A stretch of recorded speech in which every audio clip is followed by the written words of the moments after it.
It is August 13th, 2025, and we have new reports of a black cube seen in the skies over Ohio.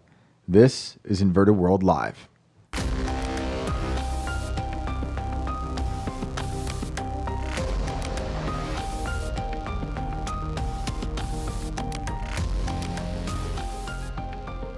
Welcome back, everybody. It is Inverted World Live, and I am your host, Shane Cashman. This is a call-in show, and our phone lines will be open in about 30 minutes. And if you have a story you want to share with us, something unexplained, some weird phenomena, sleep paralysis, cryptids, ghosts, you name it, you call us, we'll talk to you. It is audio only, and the link to call in is pinned in the chat on both Rumble and YouTube. And I just want to thank everybody. I want to thank you guys for showing up last night. Although I could not be here, we had a little family emergency with my son, who is doing all much better now. It was a rough one, but and thank you so much to Ian and to Brandon for running the ship and making it a good show. I'm grateful for you guys for doing that, and I'm so grateful for all the support you guys out there have sent me. I have a lot of DMs to catch up on, but I'm extremely grateful for all the prayers and all the nice messages I have received. Brandon, thank you. How are you? What's up? I'm good. I'm glad you're back. I'm glad the kiddo's doing okay. Yeah. Thank you guys for hanging out last night. If you did, I appreciate it. Shane appreciates it. We're happy the big man is back. And we are going to get into some weird shit tonight. So let's get going. I love stories about these black cubes. You know, I have lots of skepticism when it comes to things in the sky that people see, but things are up there and we don't know what they are. The drone story was one of my favorite recent stories. You might remember back in December when New Jersey was invaded by drones. And just last week, we heard from both President Trump and Nikki Haley from Tulsi Gabbard. Why am I thinking of Nikki Haley? Probably because I'm thinking of aliens. When they both said kind of different things when it came to the drones. Trump said he didn't think he could tell us about what the drones were, although another point saying they might have been Chinese drones. After way before that saying he couldn't wait to tell us what it was. And Tulsi said she has a lot of questions concerning those drones, especially the ones over Jersey. I've had family in Jersey. They saw the drones. They couldn't explain it. I think it's a mixture of a lot of things like personal drones, Lockheed Martin, and perhaps something else we just can't explain.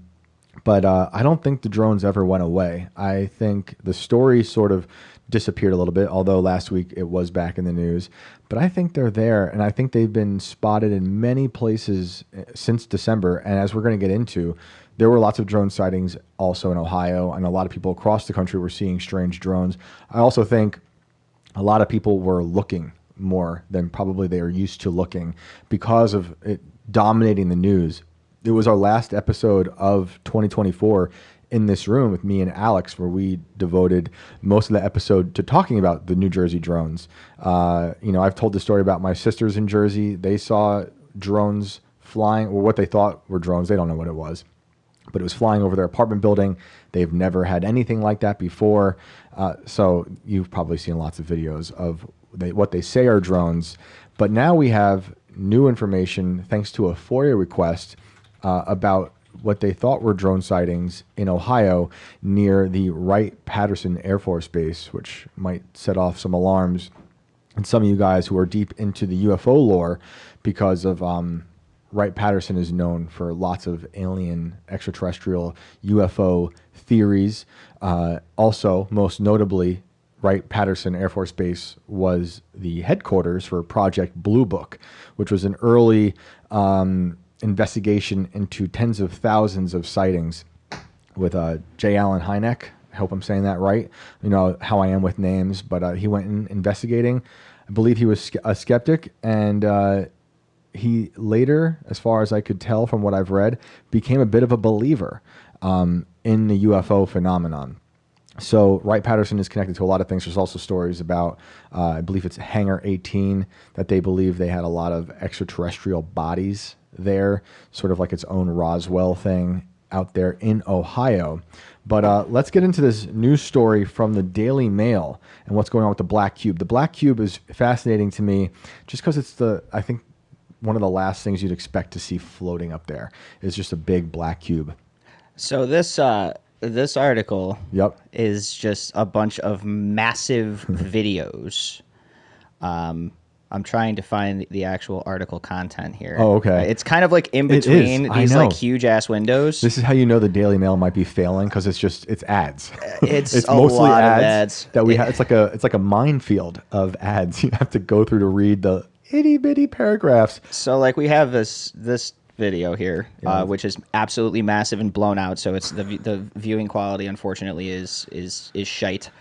That's so unlike most UFO videos that I are can't so believe clear. it. And I honestly can't believe it. How do they expect us to take them seriously if we can't see it in 4K?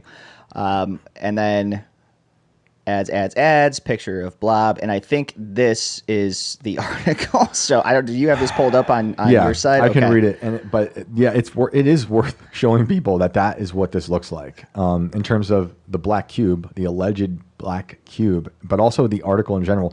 The Daily Mail, lots of ads, lots of videos that have nothing to do with the black cube. But I just find the black cube so fascinating. I talked about it maybe a month ago on this show, just in terms of the people who are into the esoteric, into the occult, into Roman mythology, into Saturn.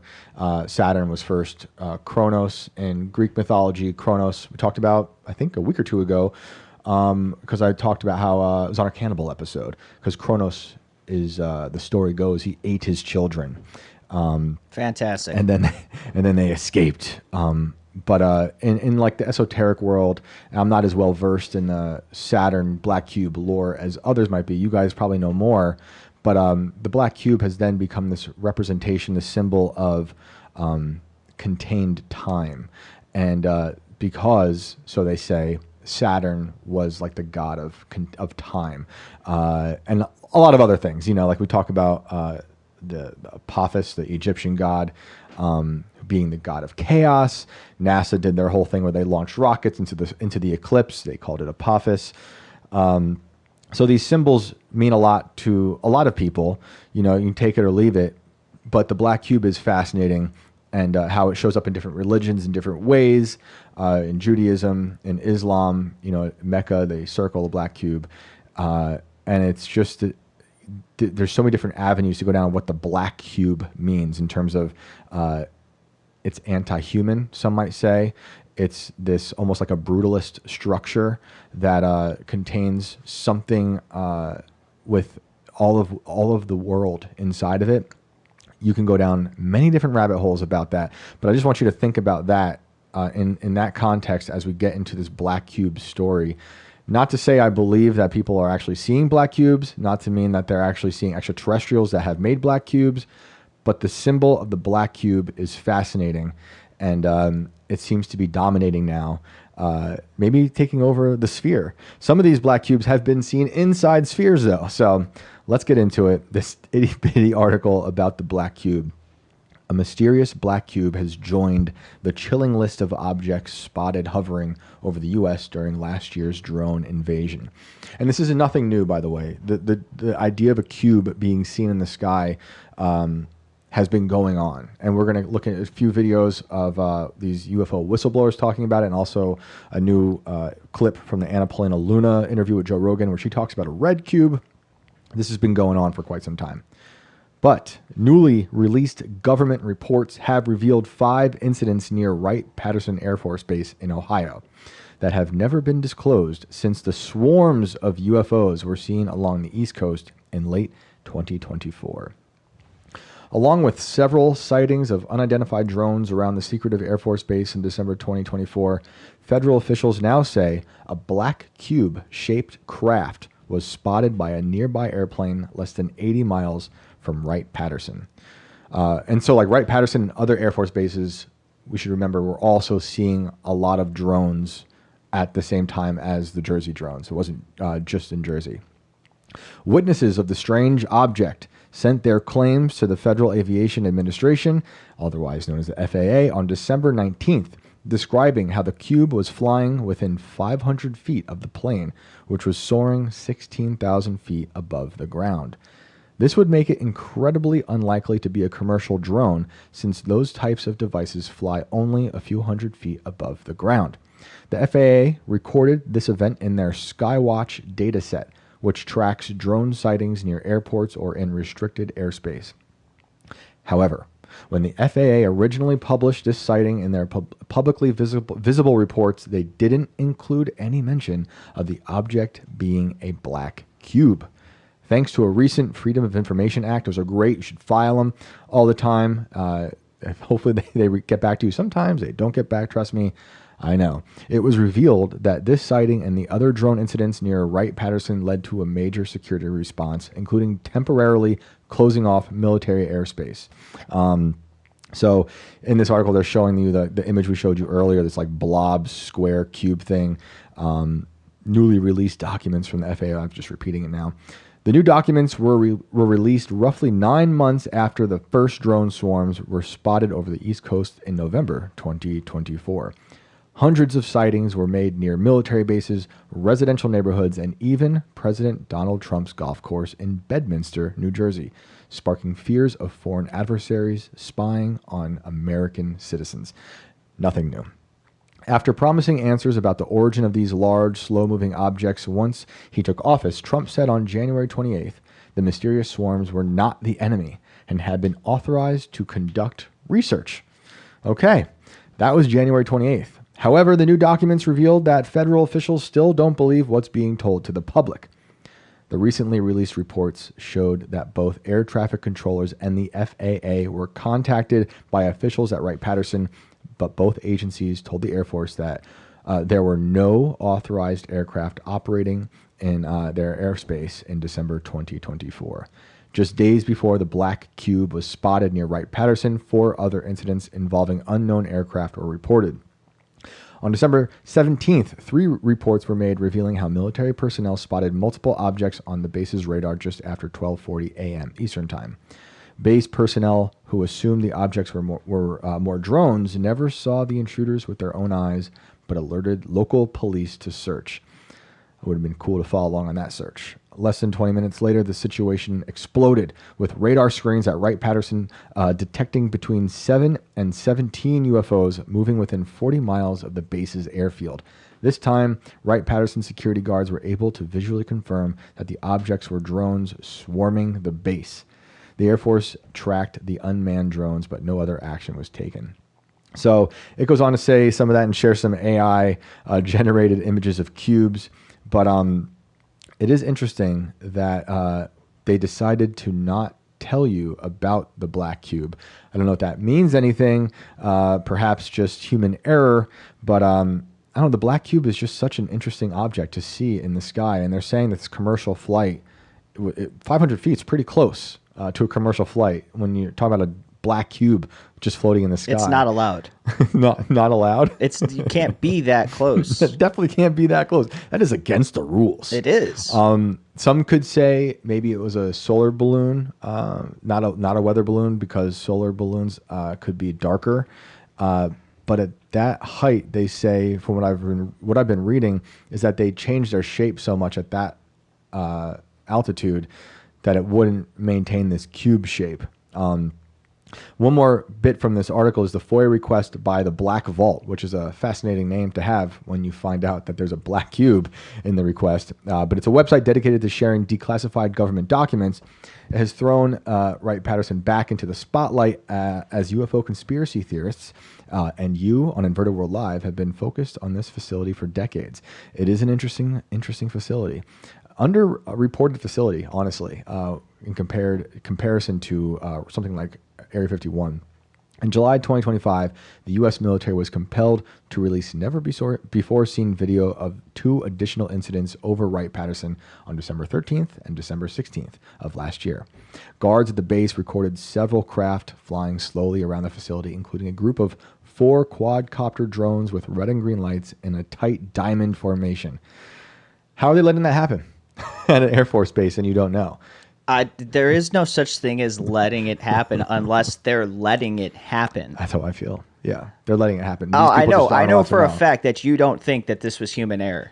No, I don't. I mean, human error, maybe in terms of, no, it's not. Exactly. I was like, there's no way to spin human error. I was going to say maybe human error in terms of the reporting, not reporting the black cube part, like just leaving that out. But no, I think that's on purpose. Omitted by design, always. Yeah, I think that's true. And what is that design? Is it because they want you to be freaking out and this is a distraction? Or is just above their pay grade, and Lockheed Martin or Raytheon, whomever, people at Wright Patterson are flying other things that we have and just testing it out on the public and on their own people. You wonder if there's a narrative in there that just says, hey, whatever the hell this thing is that's flying around there, I want people to think it's flying for us. Yeah. Because it's not. If it was an adversary, we would have shot it down. Like we had the caller with the Chinese spy balloon. Well, how do we know it was an adversary? Is it like that? That's hostile. Beluga, whatever the hell. Not the beluga. The ship that's coming. The hostile probe. Yeah, like most probes. Was it shaking its fist angrily in protest? Yep. Like, how do you know it's Seriously, I've heard reports that some of these drones turn their lights off, which would show, like when they went over the military bases, which would show some sort of intention of being secretive. But I just don't buy that this is extraterrestrial. It's very similar to what the cops do when they want to hide from you and clock you speeding. That's right. I think this is something human that we are conducting. That it just reminds me of the Pentagon article we had months ago about. They said the Pentagon has made up extraterrestrial stories to hide the fact that they're doing Lockheed Martin special technology experiments in the sky. But then you could also question that article, because everything is like it's a fog of war, and they're just injecting so much information that conflicts with the last thing you learned that it's like hard to know anything. Where do you stand on this on the black cube though? Like, do you think this is something I haven't different? really seen too many things that I don't think were man-made. Yeah. And it's because the people in charge of these things have failed to give me proof otherwise. And why is it always at military bases? Like a lot of these reports. Where things generally usually fly and are tested to fly and stay the hell away. Yeah. Now, I will say they'll say 80 miles away from Wright Patterson for this particular black cube that a commercial airline saw. But so many of the things that our government takes seriously, I'm putting in quotes, happen to be sightings at military bases when there are sightings from all types of people all around the world. And remote military bases, though, usually, right? Why? Yeah. Because they're surrounded by tons of unopened space. That's right. Open, restricted area. That's right. So they can test outside of their grounds just in case if some shit happens, and they can, plausible deniability. It's the UFO version of an Operation Sea Spray, where they're conducting something weird, on the population for their own purposes to understand how to go about, countering an attack. When they're spraying something into the sky, it's because they want to learn now how do we handle a biological attack, and the citizens be damned. And also to be mobile. I mean, let's face it, the reason why things fly in the first place is to cover great distances at great speed and save time. So that means, if that's something that they are doing, then they're probably doing it in a lot more places than here, or they're testing it to go somewhere else. 100%. I think we've got crazy technology we can't even begin to fathom. And these people, these reports and the whistleblowers, I don't think the whistleblowers are in on it. I think that they're being allowed to say the things they've seen, and perhaps that's part of the distraction campaign. But I have a hard time believing that this is all just some extraterrestrial entity. It's not to say there's not something out there, because there's reports you can find throughout the ages of people seeing things in the sky, which I will take as ancient civilization breakaway stuff. But let's go to some of these videos we have. I was going to say, I want to see how this thing acted and what this shit video looks like here. So, like, literally, it does look like that. It's so bad. They're going to make us blast us. Oh, yeah, I knew that was going to happen. Yeah. I was ready. I was ready this time. Buy our toothpaste before you look at this black cube. It's hilarious because it's completely blacked out, though, and it's just audio playing in the background. A black cube. But I maybe at some point we'll do a whole black cube. It is a black cube. Look, hey, we're not lying to It's you. everywhere. At some point, I'd like to get a guest on and talk about the black cube phenomenon, not just with UFOs, but throughout time and what it means in the symbolism of it, the way people look at it through the esoteric lens, because I think it's fascinating, which is, that stuff really makes this more interesting to me. Look at that. Is that even real? Stopping by once again. Now on the most recent video we posted up entitled Mind-Boggling Black Portal and Alien Cube over Texas, which we published on June 29th, 2015, has gotten a major response and an overwhelmingly positive response with almost 60,000 views in a single day, as well as reaction from multiple sources who were in El Paso that day, who came to the channel to add their little tidbits of information on their sighting of this object. This is a mass sighting of this giant cube-shaped UFO that was seen in the skies over El Paso, Texas. This cube came through a dark portal in the clouds that was seen and captured on camera by multiple people, came through the portal and made its way through the clouds, and to say the least was pretty frightening for some people. And it's just gotten an amazing response. The sources who took the images were smart enough and had the foresight to bust out the camera and try to at least get any type of image of this UFO that they could.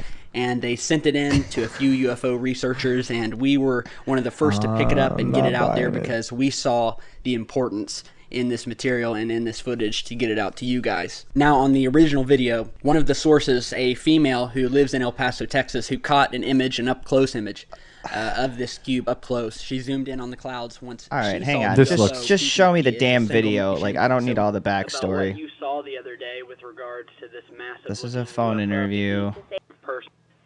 Avid UFO on this subject square. I got home and I Again, showed this is a images to call-in my show, son, who's 16, so we're listening to and a calls. friend of his who- so Meta calls. I don't know if you watched Completely the video, different yeah, infrared video it's shots. scary.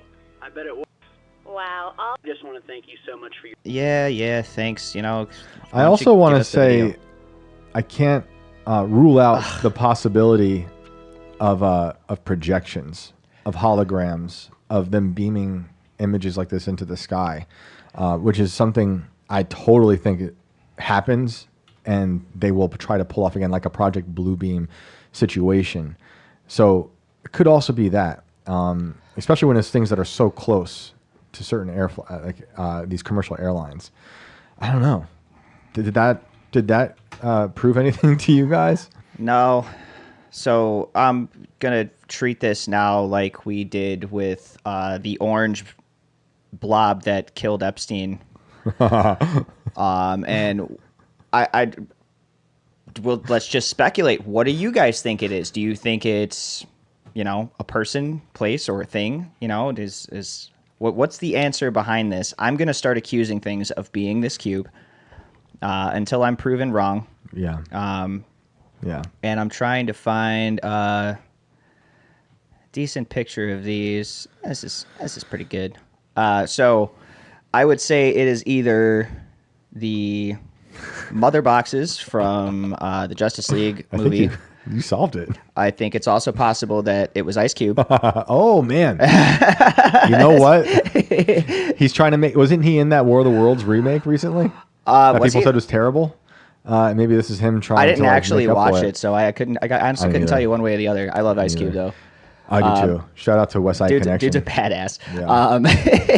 And obviously, I'll search this one right out here because I haven't seen a conspiracy yet that didn't involve this person in one way, shape, or form. Obviously, I'm throwing in the hat Hillary Clinton. Oh, now you're talking. I mean, the black cube is what her soul would look like. Yeah. I'd imagine. So maybe she's just she gets around. dream walking. Yeah, whatever the hell they call Most it. Most witches have brooms, but Hillary has a black cube. What are you guys saying in here? James Lee, apparently Anna Paulina Luna went on Rogan talking about interdimensional beings. She did. I didn't finish it, but I will say the first 30 minutes, I'm not sold. It's actually, one of these clips that we have, I think, we can pull that up. Is from that and then interview. We'll go back to the other cube conversations. Well, we can finish up on the cube. I mean, how much? They're all cube conversations. I think she's talking about a cube. Multiples. Okay. I didn't see this while I was watching it, but I think it's later in the interview, and she's talking about a red cube. Okay. Let's see. one of the witnesses had talked about what had happened at Vandenberg Air Base, where there was this thing that appeared over the base. It actually had multiple blotters reporting on it from phone calls into law enforcement from like hundreds of people. And whatever had appeared over the base was basically bigger than a football field and basically a cube, a red cube with some weird thing in the center of it. I actually had our witness draw this out. This guy is sober as a priest. I mean, was a great pilot, and he's talking about all this. And so, you know, you talk about this stuff, it seems like a sci-fi movie, but based on the evidence that we've seen, I don't have any reason to believe that these people are lying. Based on the evidence that I've seen from our own government, I think that there's something there that the American people deserve to have access to. And so this is not just on this topic, but again, in other topics as well, this has been my perspective, is transparency is what builds trust. Other governments have revealed certain information on it. To think that we are the only, you know, life form on this planet or in this galaxy, I think is a little bit crazy. One of the witnesses had talked about what had happened at Vandenberg Air Base, where there was this thing that appeared over the base. It actually had multiple blotters. So I tune out when she says the evidence that our government has. Yeah, because it's like, well... Yeah, because, you know, I don't believe anything the government says unless it's about the thing I care about a lot, and then I believe what they're telling me. Well, I think... Here's the other thing too, Shane, is I think when it comes to things like confidential information, it's automatically assumed that because it was made confidential that it's truth. Yeah, right. Yeah.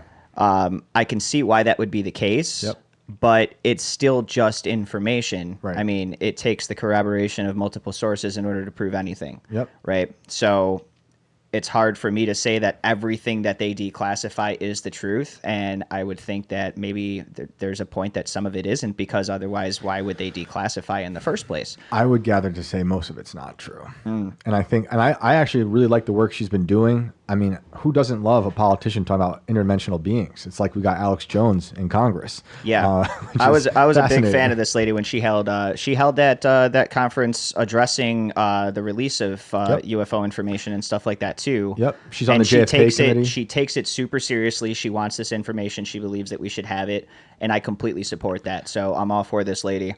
She pushes for transparency, which is great. But I didn't watch most of it. I mean, I didn't watch a lot of it. I only got 30 minutes in before I started preparing for the show. But the first 30 minutes, in my opinion, let me know what you guys think if you finish it or not yet, is that I don't think Joe is buying it. Because I felt to me like it was the Kash Patel situation all over again, where they're saying a lot of things that they might think we want to hear, but there's not a lot to back it up. And so in just those first 30 minutes I saw, he's asking for like a little bit more. And she just smiles and says, well, I can't share it because this and that, which is not going to bode well for a lot of people like us. And I respect the game. Like, I like that she's trying to get this out there. I just, is this part of a distraction? It's like when Ghislaine Maxwell was up for a pardon, or when they were talking about interviewing her before the DOJ went to interview her. That same day is when the aggressive alien probe showed up in the news, and it just seems like they're trying really hard to get us to buy into a lot of other scandals, which I want to hear about this. I also want to hear about Russiagate. I want to hear about everything. We can multitask. It's okay to care about more than one thing. But it seems like they're trying to silo things and then also get things pushed into the distance, into our subconscious, where we will forget about it, like the Epstein files, which I will not be forgetting about. But when she was talking, it's hard for me to take it very seriously. Maybe that's just me. I'm curious what you guys think if you've seen it. Again, I appreciate it. I would love to ask her questions, but I just don't think you're going to get a lot of answers, like real solid answers. It reminds me when we did the culture war with Tim, Tony Merkel, and Rep Burleson. We talked about Burleson a bunch because he ended up going down to, I think it was in Mexico, for that Bogosphere conference, which was, to me, totally bogus. But Burleson told me when I told him on the culture war how freaking upsetting it is whenever they have these people, these whistleblowers, giving their testimony, and Anna Paulina Luna or Burleson, you name it, Raskin, asks a question. I'm like, okay, I want to hear that answer. And it's always, I can only answer that behind closed doors. To which Burleson replied on the show, then they get behind closed doors and they say, I can't answer it here. So what's up with that? At another point, I saw another clip from the Luna interview where, and this is just a clip, so it might be out of context. I didn't get the full thing yet. I do want to finish watching it. But she said, a lot of these whistleblowers don't even show up to some of these skiff interviews when they're requested to, give some more information. According to her, that they are not showing up. There's always something comes up and they don't come back. Make of that what you will. I don't know. But the red cube thing's interesting. These cubes. I think it was Nancy Mace on IRL. I could be wrong, but it might have been her talking about like, you're not going to believe like the shapes. You knew the shape of the UFOs. Maybe they're all just talking about cubes a lot more than we realize. I just find it fascinating. I see you guys talking about different cubes, which is kind of where I was going to go next before we listen to these whistleblowers and Jamie Raskin talk about the cubes before we get to your calls. But yeah, the cube movies, Phantasm, Gleaming the Cube. Is that the skater movie? I forget. That sounds so familiar. What was it called? Gleaming the Cube. I think that's a skater movie. I could be wrong. I've never heard of it. Hellraiser. Doesn't mean it doesn't cube. exist, but the cube is also the Borg in Star Trek. They fly in a cube. Looks a lot like the AI cubes they created. Probably because AI was asked to make a cube, and it was like, oh, the cube from Borg. I'll make that. I don't know. Very, very interested in what this is amounting to. Yes, Bobby Broadway, thank you. Gleaming the Cube is the skater movie. I pulled that out of the recesses of my brain. I was going to say, I've never even heard of that. That is old. But yeah, let's pull up we'll do the Ryan Graves. I think it's a short, or it's not a very long video. He's one of these guys, whistleblowers, giving testimony. He talks about a cube. This is also a tiny cube video, so... It's everywhere. There's not much to see. This is such a weird player on here too, but... Upgrades were made to our jet's radar systems. We began detecting unknown objects operating in our airspace. At first, we assumed they were radar errors, but soon we began to correlate the radar tracks with multiple onboard sensors, including infrared systems, eventually through visual ID. During a training mission in Warning Area Whiskey 72, 10 miles off the coast of Virginia Beach, He said it. two F-18 Super Hornets were split by a UAP. Training mission. There it is. The object, described as a dark gray or a black cube inside of a clear sphere, came within 50 feet of the lead aircraft and was estimated to be 5 to 15 feet in diameter. The mission commander terminated the flight immediately and returned to base. Our squadron submitted a safety report, but there was no official acknowledgement of the incident and no further mechanism to report the sightings. Soon, these encounters became so frequent that aircrew would discuss the risk of UAP as part of their regular pre-flight briefs. Recognizing the need for action and answers, I founded Americans for Safe Aerospace. The organization has since upgrades were made to our jet's radar systems. We began detecting unknown objects. Did we just operating in get? our Oh, did that airspace. restart? I was like, did we just get Epstein videoed for like? They took out 3 minutes. Yeah, freaked me out. Okay. I believe it's Graves who's also working on releasing like 900 sightings soon, which I'm going to be interested in seeing those. But let's go to Raskin. I believe it's from the same testimony. And he's asking more about the cube. Hang on, did I already? Rubik's Cube. Yeah, I see that, silly goose. Is this the one that Luna was in too? She might be in it, yeah. Yeah, because they're all part of that UAP committee. Yeah, okay. Let me try to find the part where he's speaking. Is that him? Yeah. That's the guy? Okay. Today. Mr. Fravor, you've described your episode in detail now, and you call it the most credible UFO sighting in history. But I wonder... This is from a year ago. Was this the first time that you encountered 2 years ago, sorry. a UFO or a UAP in 2004? Yes. And what was your Why is he general laughing? attitude or It's always weird. perspective on the UFO discussion before that happened? I never felt that we were alone with all the planets out there, but I wasn't a UFO person. I wasn't watching History Channel and MUFON and all that. It's And, hard to take him seriously when he's sitting there grinning like the damn Joker, dude. Like, I know. he's ear to ear right now. It's how I felt with parts of Luna's interview. It's how I felt with the Gabbard interview. We tried pulling it up last week, but like there's a part of the interview when she's asked about the aliens, they just kind of laugh. And now Are they laughing because it's in disbelief? I mean, maybe he's having a good time. That's great. What the Talking to hell? this guy? Who has a good time at a subcommittee hearing? Yeah. Is this guy in the E Street Band? What is up with this? I don't know. That's the first thing I'm seeing. It's very hard for me to take a guy seriously when he's sitting there smiling in your face, but trying to be agree. serious. I don't know. People are having fun with his look in the chat. So, Bobby said, walk the plank. Enlightened Fool said he's so gangsta. I'm assuming you're talking about Raskin. Oh my God. Like, what's up with that? Yeah, Sons of Anarchy Yeah, looking we're going ass, to talk about man. UFOs and extraterrestrials. I'm going to wear this today. His wife's like, yeah, honey, do it. It's great. Yeah, either that or she's like, we're getting a divorce. It's one of the two. He's actually hiding the alien that's implanted on the back of his head. That's Oh, actually man. saying the things. That's creepy. Yeah. Should we continue? Oh, yeah. Have you had experiences or encounters since? Oh, God, that is it happened? cancer? People are saying it's cancer. Jeez. It's terrible. You know what? That's entirely possible. Because I mean, like, I meant what I said. there's a lot of people wear bandanas after they start going through hair loss and stuff like that, and I could see that being recognized as okay because he's dressed super formal. You know what I'm saying? So He is yeah, dressed formal. maybe he does have a terminal illness. In which case, I will not make fun of this man No, anymore. he still looks like That's a pirate. terrible. He still looks like a pirate. But yeah, you know, whatever was said, we'll leave out there. That's fine. And so, have you formed any general conclusions about what you think you experienced then? Yes, I think what we experienced was, Yes. like I said, well beyond the material science and the capabilities that we had at the time, that we have currently, or that we're going to have in the next 10 to 20 years. You think he smiles like that when he's going through like I think he's an alien. surgery or like a dental surgery or something? He just sit there and smiles at his doctor like that. I think he's an alien. It's creepy. Skin job, maybe. Okay. Most of these people.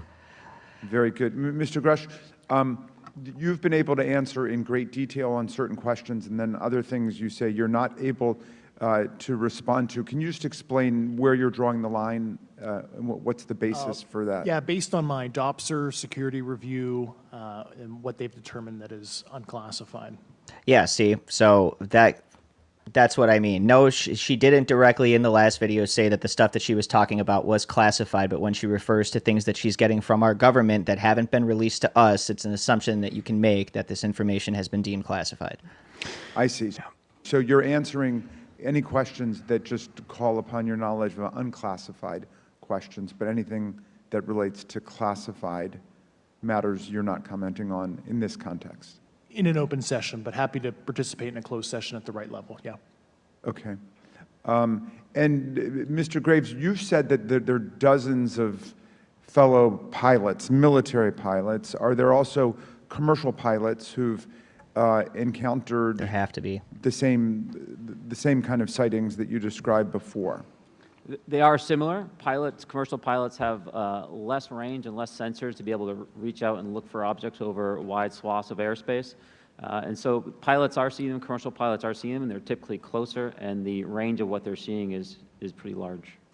What is the most vivid, concrete sighting with the naked eye of the objects that you described before, the cube-like objects?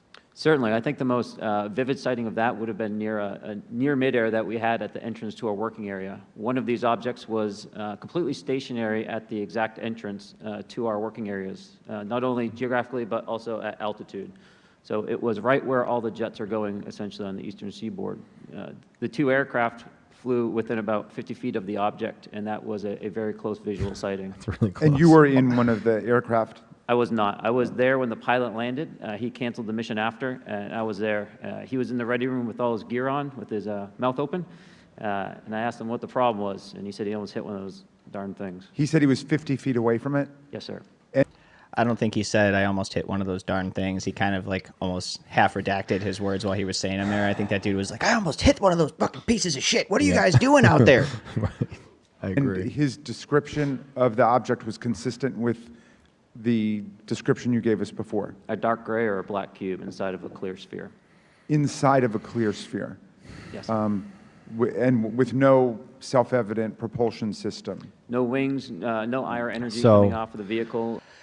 That's weird, man. The testimonies are strange. You know, like the stuff that Luna was saying that I saw in the interview today with Rogan. A lot of the stuff she's saying, she's basing her belief in when it comes to this is just from these witnesses and people they trust. but we don't know what she's talking about or, how it can be trusted. But that's how it is with everything, right? I will say that I saw one of you guys out there saying that perhaps he was just nervous and that's why he was smiling, for sure. And although I thought he was wearing the do-rag for Black Lives Matter, he does have cancer or did have cancer, and that's why he was doing it. But well, hopefully he wins that battle. That's shit cancer thing to sucks. go through. But and I am inclined to send that man some do-rags, some cooler looking ones. You should start wearing do-rags on the show.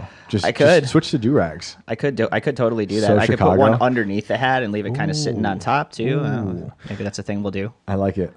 So yeah, I don't know. You guys, you buy into the cube theory? What do you think about interdimensional beings? Have you seen the Luna interview? I'd like to watch more of it. It just doesn't, I want to see that conversation. She is close to a lot of the stuff that is what they say is evidence. Who knows if it's to be trusted. But I want to get into the black cube stuff at some other point and maybe find someone good to talk about it. I can think of a few people. If you guys have anyone to recommend that you've seen talk about the black cube in general, I think it's fascinating. And it's just through the ages, through mythology, we have the black cube appearing, and a lot of people have put a lot of different meaning onto it. And it's, it is everywhere. Once you start seeing the black cube, you can make yourself go crazy and be like, it's everywhere. It's not like we all have a black cube in our pocket with a apple and a bite taken out of it. Everywhere we look, there's a black cube and ice cube. But should we do some callers? Are you ready? Yeah, we got a few. Let's do it. Okay. Let's go to Vincent. Bobby says his plank joke still stands. Good. Good. That's fine. Good. Vincent, I got you in here, but you got no mic. While we wait, I just threw my phone. While we wait for Vincent. I saw that. There's also that was intense. my black cube. Yeah. There's also like funny stories out there from the last 5 years about black cubes seen on the sun. And you're going to me right away. Oh my God. Vincent, what's up? Welcome to the show. Hold on one sec. I like when we catch him off guard. But yeah, there's images of black cubes on the sun. Is that working? Can you hear me? Yep. Yes, sir. Awesome. What's up? Everything and nothing. Man, we missed you last night. Yeah, thanks, man. I missed you guys. It was a crazy day. So, I don't know. What do you want to go on talk the topic about? Because a lot of people are hoping for ghost stories. So I kind of got some of them ready. Let's hear it. That's awesome. So, all right, let's get into this first one. This is one from when I've been older. This was probably early 20s. And it happened this place is actually real and exists and you can go to. And I suggest people go to it because if you go there, you might see a ghost there or something might happen. It's the Shaker in Enfield, New Hampshire. And so a few different things happened there. And so one of the first things I'll say is I was there with my girlfriend. I had been working there. So I was working there for a few weeks. And this one time we were sleeping in one of the rooms and in the middle of the night, it's about 4:30 in the morning. My girlfriend, she wakes me up, and above us was what I would call the haunted floor. So we were on the third floor, and there's like a fourth, and I think a fifth floor.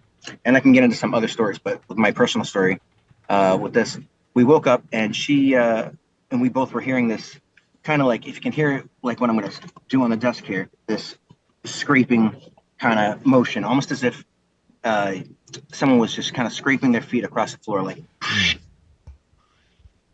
Yep. So she was all freaked out, and we knew this place was haunted, and there's a lot of stuff that happens here. And so she was all freaked out, and she was like, "Hey, Vinny, what's going on? Is this a ghost? What's happening?" And I immediately knew, I'm like, "Oh yes, this is the ghost," in my head, but I didn't want to freak her out. So I was like, "It's nothing. Just go to sleep. Go to sleep. Go back to bed." And I listened to this thing keep going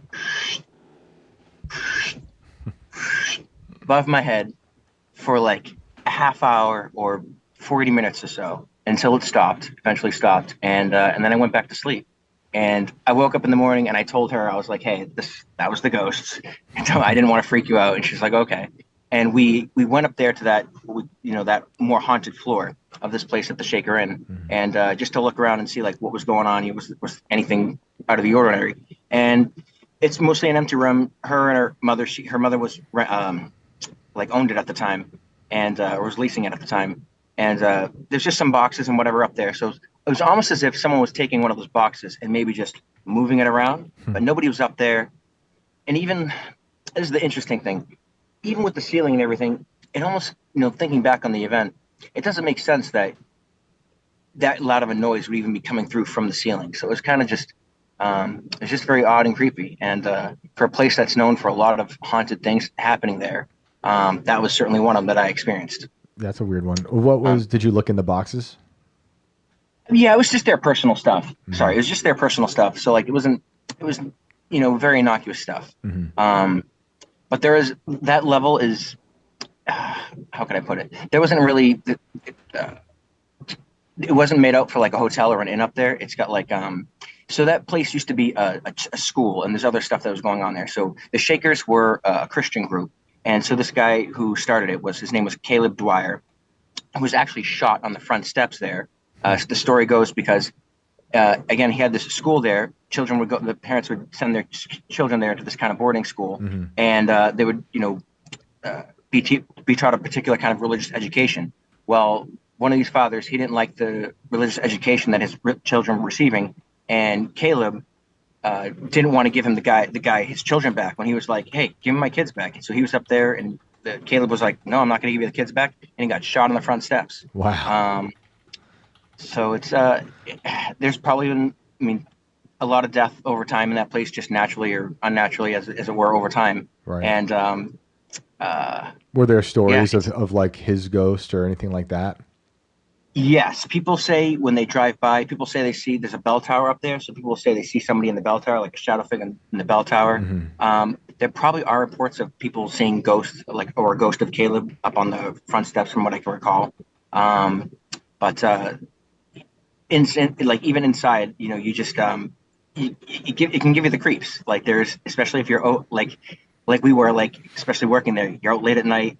And all the lights will be off, so you want to go downstairs and get a drink, say, from the bar or whatever, and you would just feel like you're being watched. You would feel like something would happen. But that's where what I would like to get to then, leading to the second time that was there. So this event, especially for me like I mentioned before, with my biology background, with a science background, this one was very great because there was what I would call interaction with the phenomena, which a lot of people don't seem to get with phenomena. And so whether I always try to think to myself, could I chalk it up to coincidence? Sure. But being the history of this place and what happened, So the second time, I'm again with my girlfriend. We're sitting downstairs in the bar there, just having drinks, just us. Everything's kind of closed. People are in their beds, whatever. It's like probably a little bit after 8. And all of a sudden, the lights and the TV and everything start flickering on and off and on and off and on and off. And it kind of stops, but everything's still kind of like, and the TV, there was something going on weird with the TV. I can't quite remember now, but I'll probably be able to remember later. But the TV was kind of humming, and there was something kind of weird with that. And especially the way the TV even acted when everything was flickering on and off. It wasn't like when someone turns the TV regularly on and off. Everything was kind of strange. And that was enough. So the lights were kind of like almost on brighter than they were when they initially started. And so immediately I was like, oh my God, do that again. And so as soon as I finished my sentence, everything started flickering on and off again, and then went back to normal.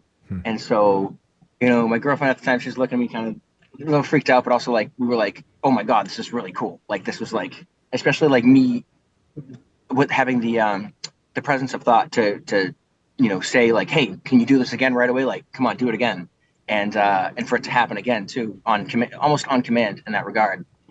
Now, it was just, it was really interesting. It was really kind of fun. Like, so, especially as opposed to a lot of people's ghost stories where they're like, especially listening to this podcast, you hear a lot of scary stuff. Mm-hmm. And it's like, this was much more playful, much more like, not, it was, things can be jarring, but not like, nothing was hurt. No one's, you're never going to come away from it being like, that was scary. Especially that second time, it was much more playful. Mm-hmm. And I can even get into some stories that like happened there also that were like more playful, but that weren't my own, that weren't of my own experience. But that one especially was very interesting. And to try and chalk it up to coincidence, you could after the fact, but it's one of those things like a skeptic could always dismiss it. They could always be like, well, like I've told the story before to other people, and someone was like, it's just probably bad wiring, and the fact that you said that right at the right time was just all coincidence. Mm-hmm. Maybe, or who knows? Yeah. So that's just one of those things that I don't believe in coincidence. It's weird. The one real story I've had with something like some entity, I interacted with it and I asked it to do something again, turning the ceiling fan on, and I watched it happen. It was very bizarre, and I couldn't explain it for the life of me. And it was in a house that I was very accustomed to, not an old house I'd been to my whole life where my grandparents lived. And I noticed it happening, and then I talked to it, and it happened. It was very bizarre. But yeah, if you want to share another one of those stories from the house. Which really quick, Shane, I want to say too, I'm usually the resident skeptic here, and I can tell you, while a lot of the time I do look for, like plausible information to try to answer the questions that I have, I've also seen shit that I can't explain. Mm-hmm. And I think when it comes right down to it, a big part of that fear factor is just the fact that you can't explain it right away. Mm-hmm. And humans are inherently scared of things that they don't understand. So while I tend to think most stuff is bullshit, I never rule out anything because I don't know myself until it's been proven. And when you don't have any proof, it's hard to really, put a lid on that. So, yep. But by all means, continue. So that leads me to like a Terrence McKenna quote, I think, was with what he said was, the UFO is amorphous and undefined. And that's something that's kind of always a thing with any of these stories. And that's kind of what makes it out of the realm of science, because you literally can't test it. And in this regard, any of these kind of incidences and UFOs and all this kind of stuff is by definition a pseudoscience, because it can't, unless we, find an alien body, or we, can somehow take a ghost into a lab and be like, hey, that's a ghost in a jar. You can't actually create a real model without a lot of direct observation, and no scientist is doing anything to try and find direct observation. And it's like, for me personally, it's like, and even I've talked to other, legit scientists, like in university, it's like, they've had ghost stories, but what really happened? Yeah, who knows? Yeah. All right, let's get back to another ghost story then. Let's do this is a good one. This is one where I saw a very good apparition. And so this would have been driving behind, I think would have been North Main Street, or I think it's North Main Street, behind UMass Amherst in Western Massachusetts. And so I'm not driving, I'm in the passenger seat, in the front seat. My friend's driving. We're driving along, and it started out like a mist and formed up again into this woman who was wearing sort of a Victorian dress. And it also, at the time, it was almost like an interesting confluence of things in nature as well, because she drew up, this ghostly form drew up leaves in with her as it moved across the road. And so a way to describe it is it almost formed up like a column first from this mist, and then formed into a lady, the Victorian dress. But the legs, this is a funny thing about the legs, and a lot of people mention this about with ghosts. The legs are always, or sometimes funny, or not present. Her legs were like Sonic the Hedgehog legs. So you saw this form of this Victorian lady trying to almost jog across the road with her arms, but her legs were spinning super fast like Sonic the Hedgehog. And she moved from my perspective, it would have been on the right side of the road to the left. And it just formed up, moved across the road, and then disappeared. And it's a funny thing, too, somebody else must have seen it. There was another car coming from the other way. And I've thought about this event a lot, because I try to think to myself, was it emanating light? And this is another thing I like to ask people when they see ghosts, too. Do you think you remember it emanating its own light, or was it reflecting light off the natural surroundings? And so this apparition, whatever it was, from my memory, it seemed to be reflecting light. Like as though if you didn't have light on it, if the headlights from this car weren't on it, from my friend's car, and then the headlights from the other car coming, you wouldn't probably have even noticed it, or you would have seen some kind of mist, but it wasn't giving off its own light. So that's just that's great. Yeah, Did you see her features? Were you able to see like her features at all? Again, you could clearly tell it was a woman, some kind of old-timey, I would say almost Victorian-ish dress, kind of a garb, I would say. It was, that's the way you remind me of something. The image of it looks a lot like the image of the brown lady. If you look up the picture of the image of the brown lady, that ghost that was taken, it looks a lot similar, like just how it's a misty form. You see this outline of clearly a person, a lady with that kind of style dress and no legs, no kind of feet or anything, or at least in this apparition, again, it was Sonic the Hedgehog legs, which is really weird. And you have this, again, more solid columnar form kind of moving, with the arms moving like you were jogging, right. But the legs were spinning like Sonic the Hedgehog really fast. And again, but if you pull up an image of the brown lady. Yeah, we're looking at it right now. Yeah. You're talking about the one from Norfolk, right, in England? Yes. Yeah. And so there's a lot of controversy about that image, but man, when it comes to like what a ghost looks like and what I've seen, that's a good if that was faked, that's a good fake. Right. And I don't think that image is actually fake. I personally believe, especially also given the history of that place where people have seen a ghost of a brown lady walking around, particularly down that stairway. It's like, well, all the pieces make sense. And so it's like, did these guys photograph an image of a ghost? I think very likely. And so it's like, we have real imagery of what this phenomenon is. There's not a lot of it. It's still hard to verify, but that's where science starts. You have to make the observations, try and formulate a hypothesis, and then test it and see what's really going on here. And it's just funny that's the age-old problem. I mean, how old is this? This is from, let's see. I think it was the 50s or 60s. I think earlier, 1936. At least when it was published in Country Life is 36. So even back then, almost 100 years ago, we're debating what's real, what's fake. Could it have been faked? Now with AI, it's just so much worse.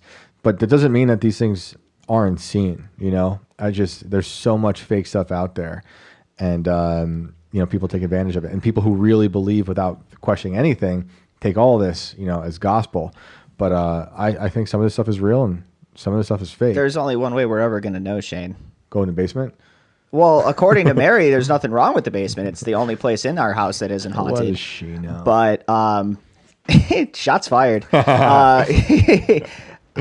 I was going to say is that we're just, I don't know if we need to start a GoFundMe or what, but me and you are just going to have to start going to these places and staying a night and trying to see what the hell we see.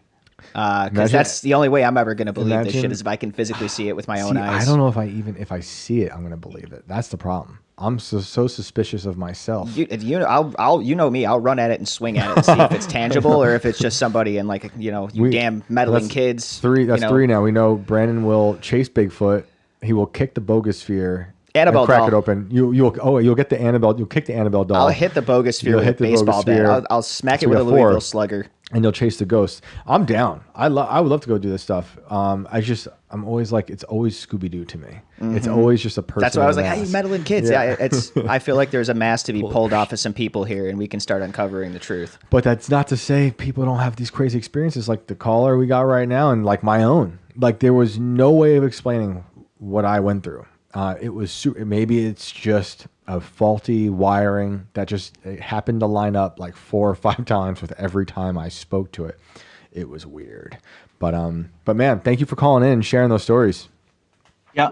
I was gonna say, I hate to keep going, but I kind of wanted to ask you 2 things about like the first one was the shadow hand experience, but the other one, to get also onto like this experience with this, other demon thing or whatever it was that you were talking to, or how that, you kind of trailed off on how that turned out. I don't know how much you want to talk about that one. That's no, that's fine. I can talk about those things real quick. The shadow hand, the one I saw when I was a kid, scared me and made me think of death at a very young age. But I was also surrounded by death because I grew up on a horse farm and I was, digging horse graves from a year old. Well, so what I wanted to ask, sorry to cut you off. No, it's all good. What I wanted to specifically ask about what the shadow hand was, what kind of hand kind of puppet thing were you making? Like what was it that you were making in the future?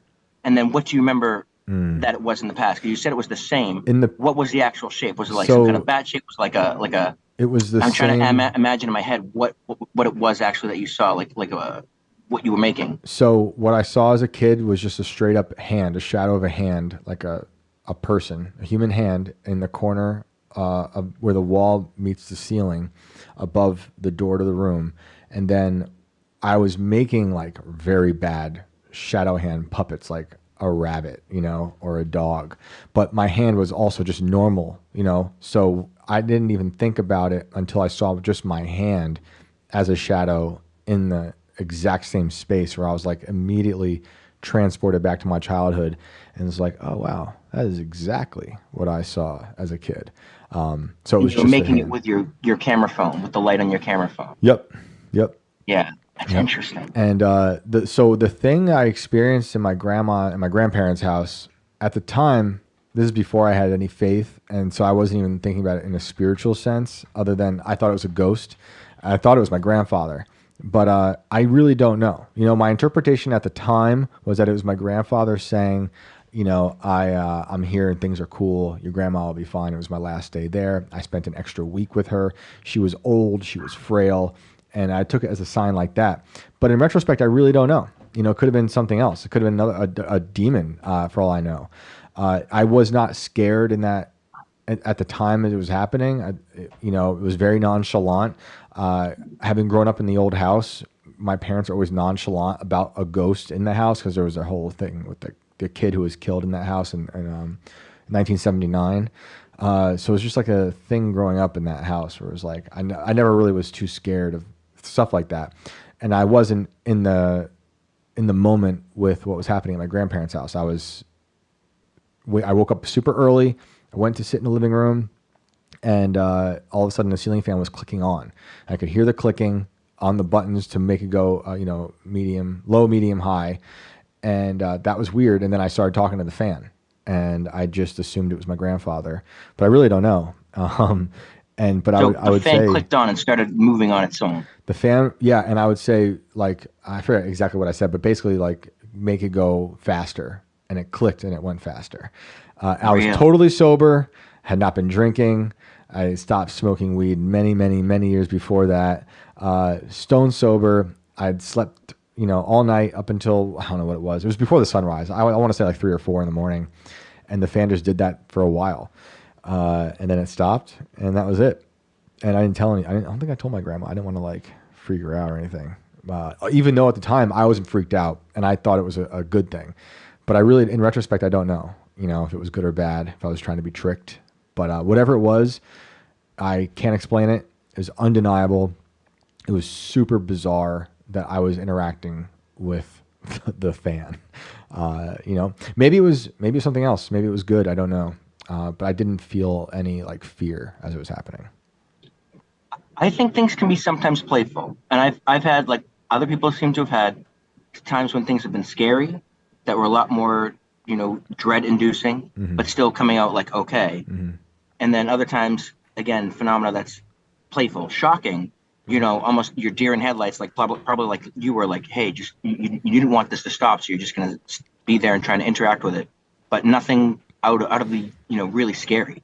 But it's like genuinely paranormal. I mean, it's the only way to describe it. So, you're not really seeing a ghost; you're seeing something weird happen. It was something that's impacting the environment around me. And I'll say this before we go: there are 2 other parts of that story. I forget if I've said it or not, but that same trip, before I left, the alarm went off in the house, like the security alarm, and that never happened ever. And it was always turned off. There was no crime. I mean, there was a crime, but never in their house. The alarm went off, and it was for the window above my grandfather's workbench, which is like his shrine. He always worked on stuff. He made his own hollow point bullets at this desk. So he'd always drill down into them and stuff, always making weird contraptions. And I wrote his obituary at that workbench. And the window was like above the workbench. No one ever touched that window. It was just at a weird location. You have to climb up and stuff to get to it. Anyway, the alarm went off and it was for that window. Everyone thought that was weird. You know, I didn't know. I think that happened before the ceiling fan thing. So that was odd. And then my grandma lived there alone for maybe another 3 years. And my uncle went down to help clean out her house because she was actually going to move in with my wife and my children. And he called me, and he was not there for this, for either of those stories. And he called me. I never told him about him. He called and said the alarm for the window above my grandfather's workbench was going off. I was like, that's weird, man. I know what that's like. We were on the phone about other things, and then that happened while we were on the phone, actually. He didn't call me to tell me that, but he was like, it's going off. And then I told him, yeah, that happened to me too. It's really weird. So at that point, I still took it as my grandfather somehow communicating. But honestly, in retrospect now, I really, I don't know. I think that's communication. That seems very... This is the thing. It's like a confluence of evidence. There's your personal stuff, there's mine, there's everybody that you're interviewing. And again, what we see over time, even though it's anecdotal, a large confluence of evidence of stuff, of there's good and bad. It's not just all demons. Like, and that's one thing like with Mary being on, it's like, that's all demons kind of thing. It's like, that's very, I don't want to say one-sided. It's a very strict, narrow idea of the phenomena. And it's like, we don't have enough evidence to really say it's all, all evil. Right. And that's just it. None of that, like what you experienced, seems evil or bad. It could have been an angel. It could have been an angel. I really don't know. But all those times, it felt like what you're saying, it was like a communication from something. But I also, now I do look back and be like, who knows what it was? But I do feel like it was some sort of communication. The whole thing with the window is so bizarre, so random. Of all the things to go off, and I tell you, I spent like 30 years visiting that house. That stuff never happened, ever. And it just so happened to happen after that. And I had a really strong connection with my grandfather. He was my hero. And we talked about death a lot. We were very similar. He was a hearse driver.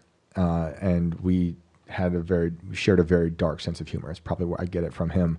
But so like death was something we always talked about. So it just made sense to me that I'm like, oh yeah. And like his funeral happened on my 30th birthday.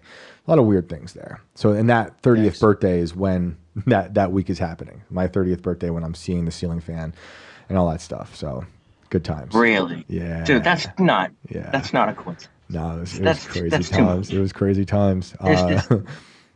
Yeah, but no, man, I appreciate you asking those questions and sharing those stories, and do call back. I will, man. I actually got my podcast going finally, like I mentioned before. Yeah, so, want to tell people again where they can find you. It's Delicious Nuggets Podcast. You can find it on Rumble. There's YouTube, Instagram, TikTok. And so I'll probably have exclusive content. Right now, there's just some funny videos, but I'm working on serious stuff. I'm working on a thing on Egypt, actually. There's some, all that big stuff with Egypt that went on. There's, I actually, being a researcher, there's a few scientific paper, one in particular scientific paper that people have kind of missed, but that seems to really confirm all this other scan stuff, irregardless of what's going on underneath. And I have some interesting kind of ideas of what was going on because of that. And then, there's some, I also think that based on some of that stuff, I kind of have a funny idea of what was going on with, if you pull up the what's called the Dendera lights. They're these big, giant, what look like light bulb kind of things. And the skeptic side, the archaeologists are like, no, this is just, a representation of gods and what, blah, blah, blah, blah. But like I don't know what kind of community we call it, but other, people suggest these are light bulbs. I have I guess you could say a midway perspective on what I think they might be, given this paper and some kind of what the Egyptians may have known in terms of like what they call quote unquote high technology. Well, and when you have some more thoughts on that, dude, I'd be interested in hearing about that. It's I'm working on it. It's taken a lot longer than I thought it would take. I thought it would just be like a short video, and now it's turning into like a mini kind of documentary kind of thing. It's that's how it goes. editing is a lot. Awesome, man. Well, you guys know, I appreciate it, dude. And we're gonna get to some other callers now, and we'll talk to you again soon, dude. Have a good one. All righty. That almost turned into a mini documentary. Damn. I that story with the grandfather always bugs me out. So I wanted to, just because of this, we got time. Just because of this, I want to throw out the only ghost story that I have. All right. Because Nice. and I'm only calling it a ghost story because it fits with the dynamic of everything else. I really don't know what the hell it was, but this was the only thing I've really ever actually seen in my life that I was like, holy shit, what was that? Basically, me and my parents were sitting in a living room, and it was the ceiling fan thing that you talked about that triggered this, because the first thing that we were kind of just sitting there watching TV. I was probably maybe like 14, 15 years old, so I wasn't like a kid anymore, you know, like I was old enough to make a determination, you know, and full on skeptic then still. And we all kind of, for some reason, looked up at the ceiling fan, like at the same time. It was almost like we felt like a rush of like air kind of go past, but you didn't actually feel any air. It was almost like hearing it maybe or sensing it. And we all kind of looked up at the ceiling fan, which was not on. There were no windows open. Air conditioning wasn't on. And the hanging things, whatever the hell you want to call them for the switches, were rocking back and forth like this. And we were like, oh, that's weird. And we all kind of looked at each other, and the next thing you hear was something similar to something moving in the attic. And our house was built in 1912. It wasn't finished up there.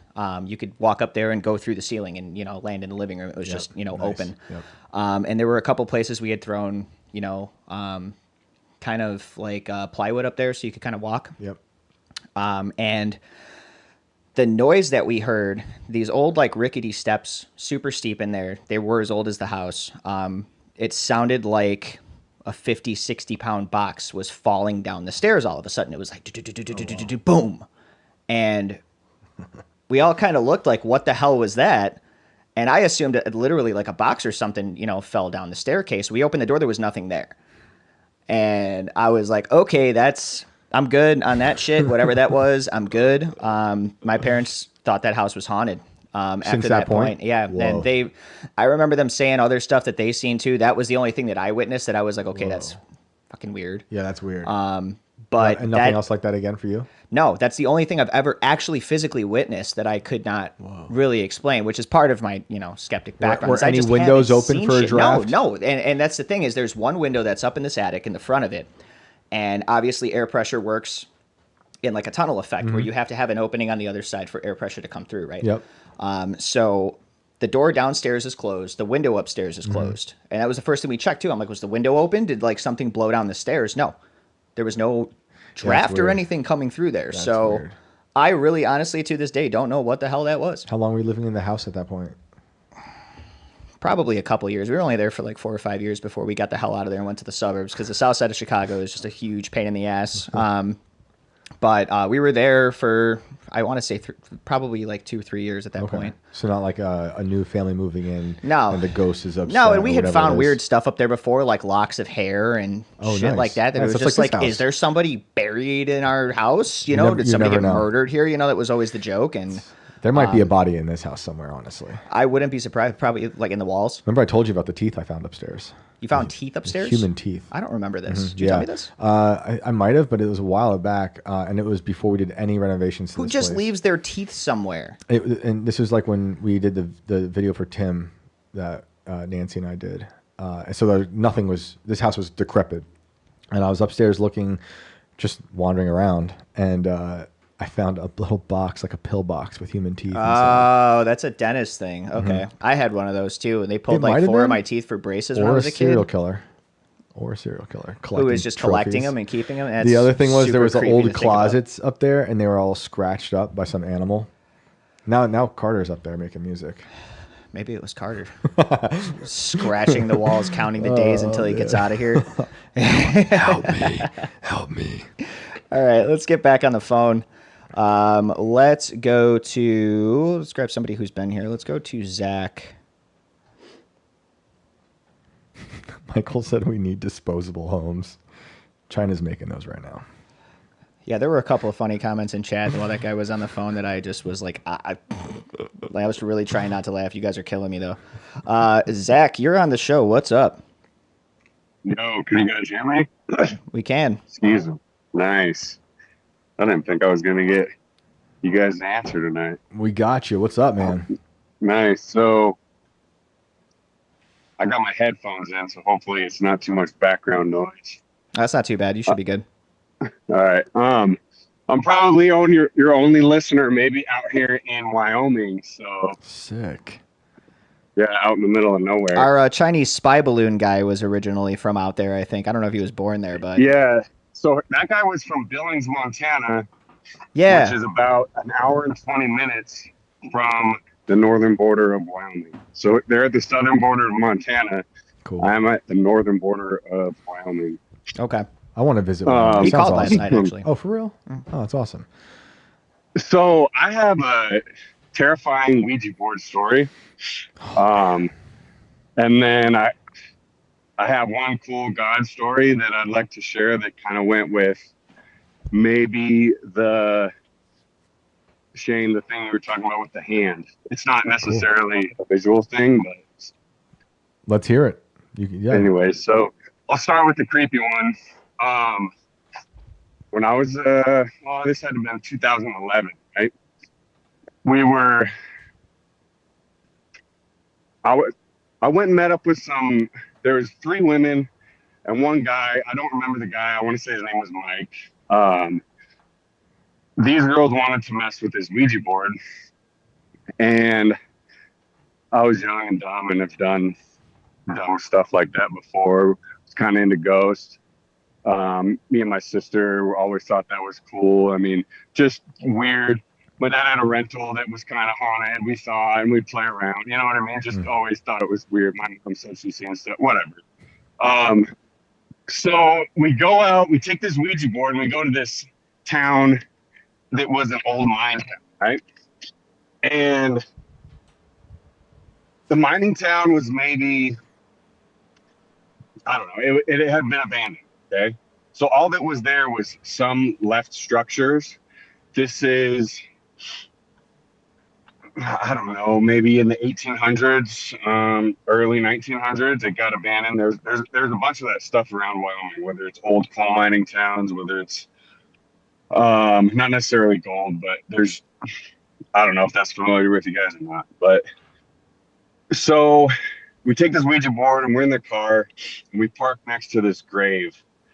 And they start doing the thing and they're talking to something. And at the beginning,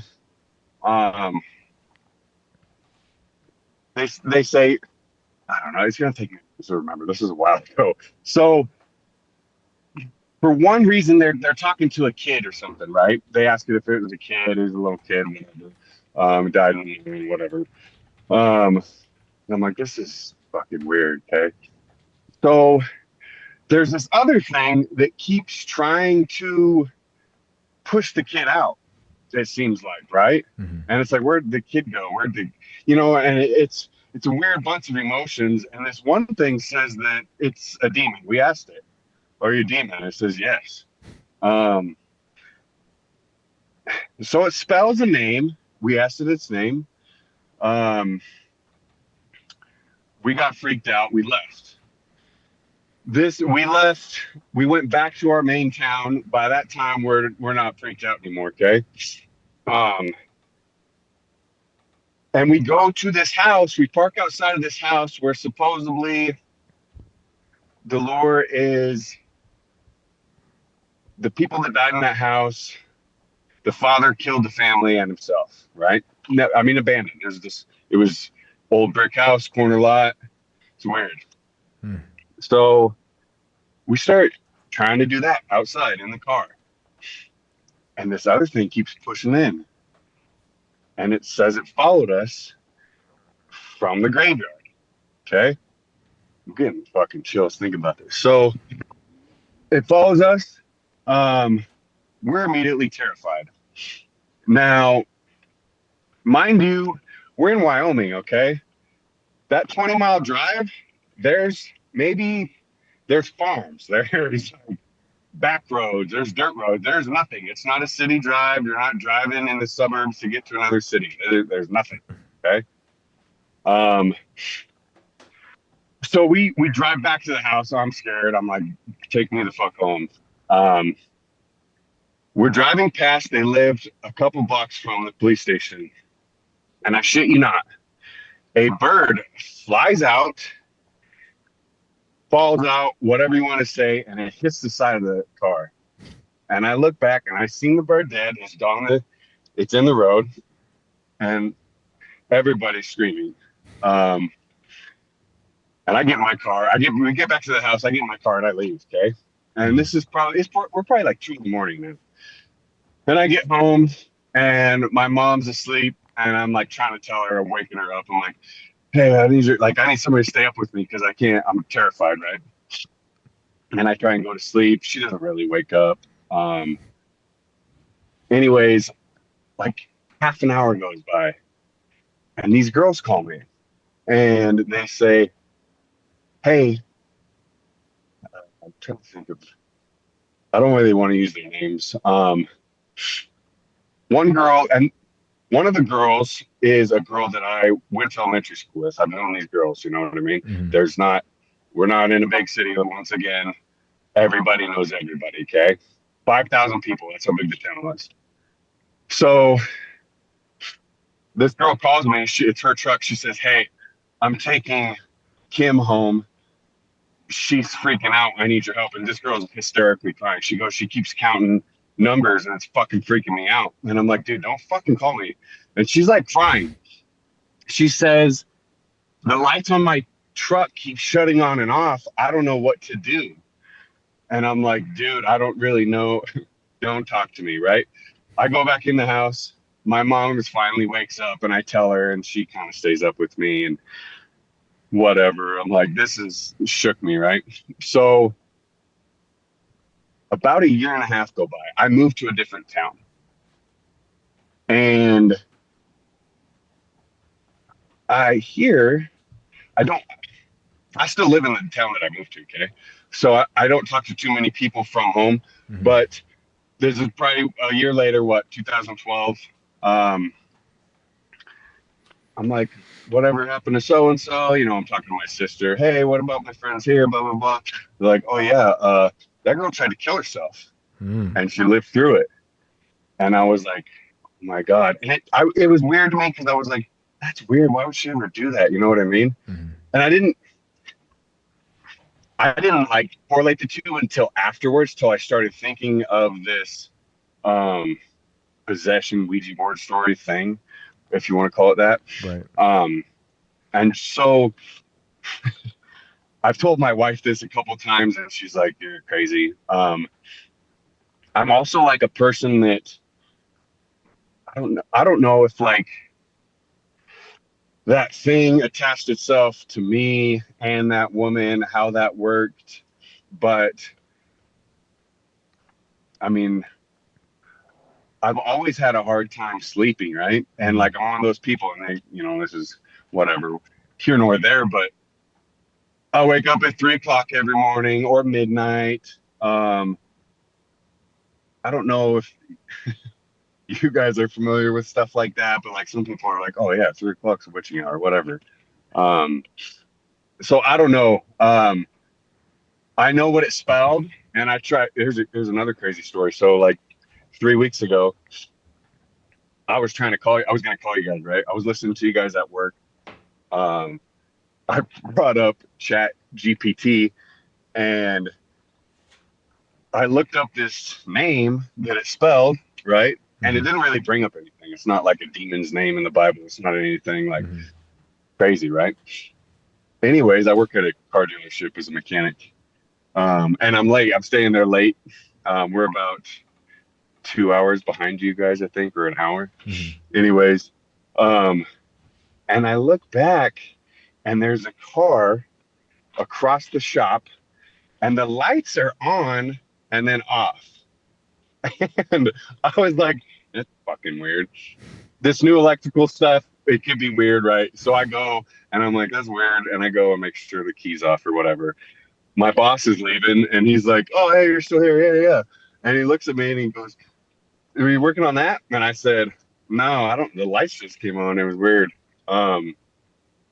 So I don't know. I just left, but that's my insane Ouija board story.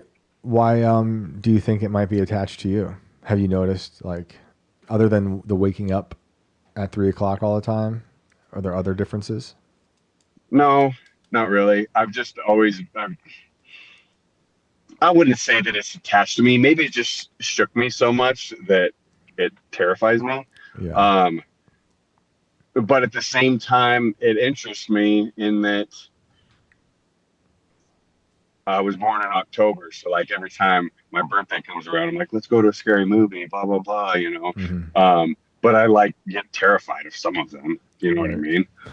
It's a love-hate relationship. Yep. Maybe I'm just a fearful person in that I don't like that. Yeah, maybe it was just the experience of it. I mean, it sounds like it definitely shook you up that night. And then, I mean, you said a year and a half goes by and you find out about that one girl. And it was the girl who was crying in the truck who tried taking her life? There was 2 girls that left. Yep. And which one tried killing herself? One of them called me to say, "Hey, Kim, the other girl, the passenger, yep. One of them's driving the vehicle. She says, 'Hey, my truck's freaking out. I don't know what to do. The lights keep coming on and off. Kim's over here in the passenger seat counting the fucking numbers, acting weird. Blah, blah.'" You know, she's as terrified as I am. She probably wants to go home. She's trying to take Kim home. That's the last that I ever even talked to that woman. And then the one counting numbers is the one who tried killing herself. Yes. That's crazy. Did you ever hear anything else about her? Like what she said, why she was driven to that? No.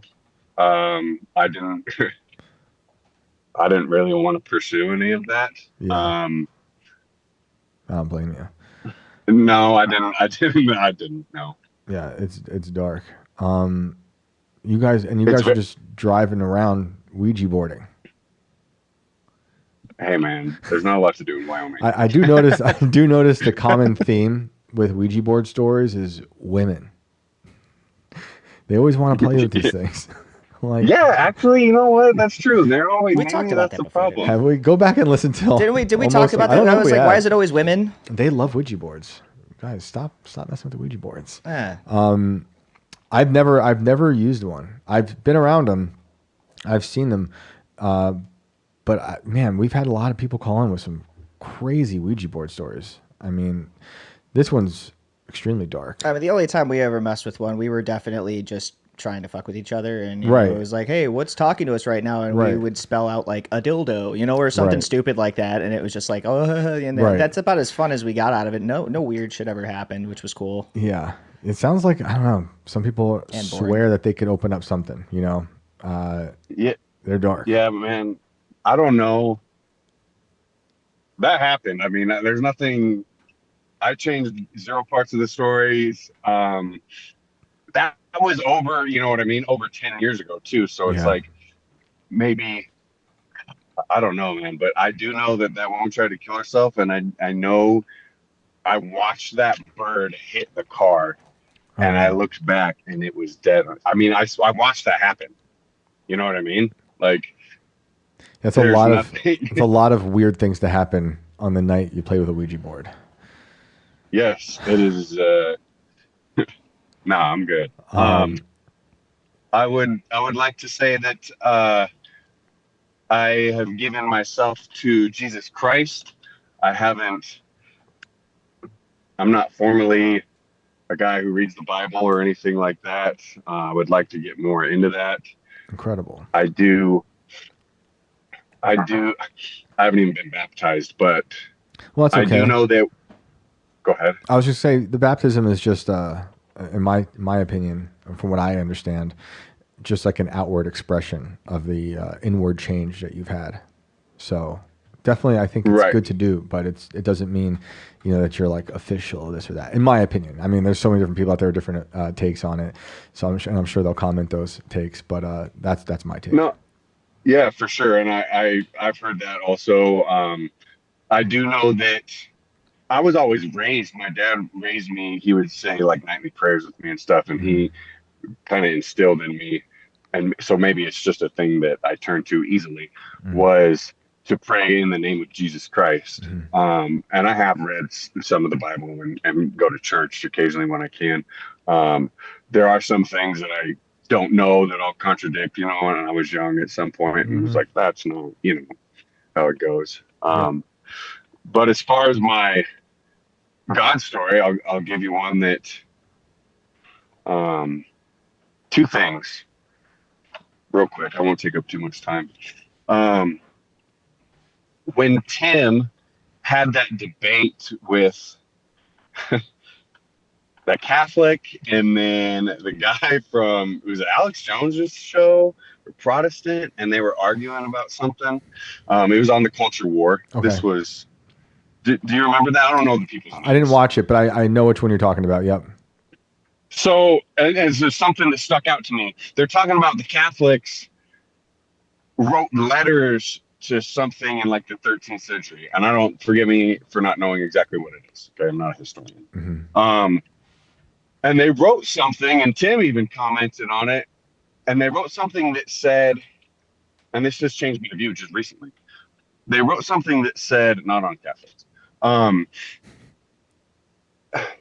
that the Hindus and the Asians and the Chinese, the native, you know what I mean? All of these are only looking through a keyhole. Tim explained it like that.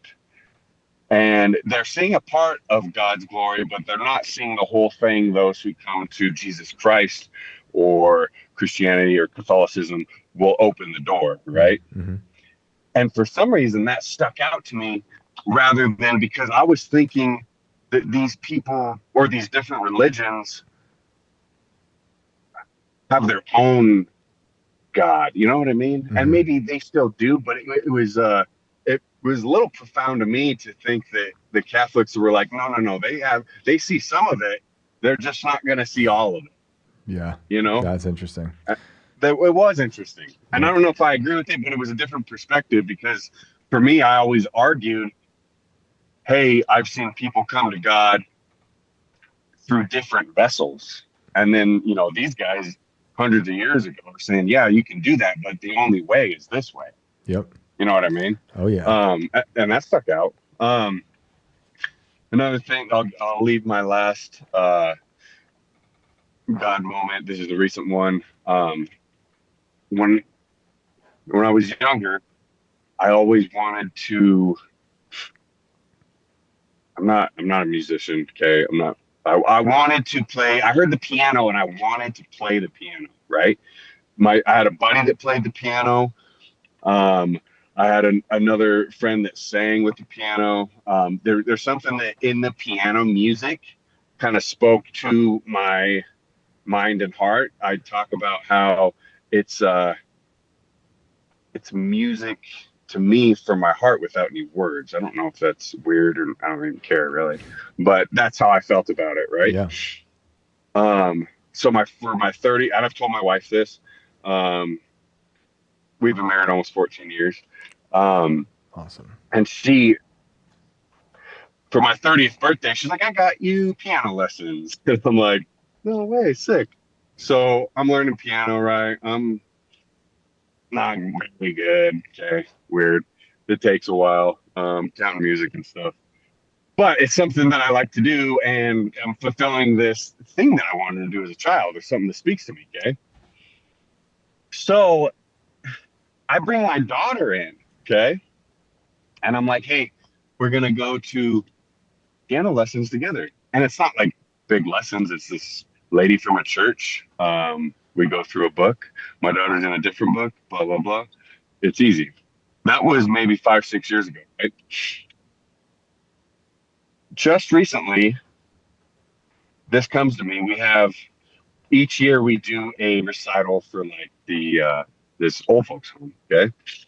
Nothing big, just a little thing where me and my daughter dress up, cool, blah, blah, blah. We play a little song. We have a duet sometimes. And God tells me, you couldn't have known that you wanted to play piano to be closer to your daughter, to bring that together. I got goosebumps saying that, right? And that stuck to me, and I'm like, oh my God, good. You know what I mean? So I text that to my wife. I was like, guess what God just told me? And she goes, yeah. And I don't know if that makes sense, but it makes sense to me. Because it's weird. It's one of those things, and I relate it to your hand shadow thing. I mean, the hand shadow thing might be a little darker, but it's like time and space type God stuff. Folding together, what I mean? Folding together to make a moment much bigger. Now you share it with your daughter. It's incredible. It's a wink from God. Yeah, wink from God. Yeah, because there is no coincidences. Well, I love that, and I'm happy to hear that about you. And the Bible's a great book. I highly recommend you reading it. And good theology is everything. So it's good to read it and read up about it and return to it and reread it if it's interesting to you. I think it's the best thing ever written. It's got everything in there: war, death, absurdity, love, grace, violence. All the stuff that's in there. I was just thinking about, I think I've referenced it recently, but this morning I was rereading one of the Psalms where it says, the mouth of my enemies are an open grave. It's a good one. But thanks, man. I appreciate you calling in. Yeah, man. You guys have a good night. We'll see you later. Have a good night. And also Brian Wilson of the Beach Boys, who passed away recently, said music is God's voice. And he's one of the greatest piano players. Not in terms of technique, but in terms of just making something beautiful out of nothing. I was going to ask, but I didn't want to drag this off, and I don't want to sound like an asshole. Yeah. I really don't. Yeah. This is honestly like a real question that I have. Yeah.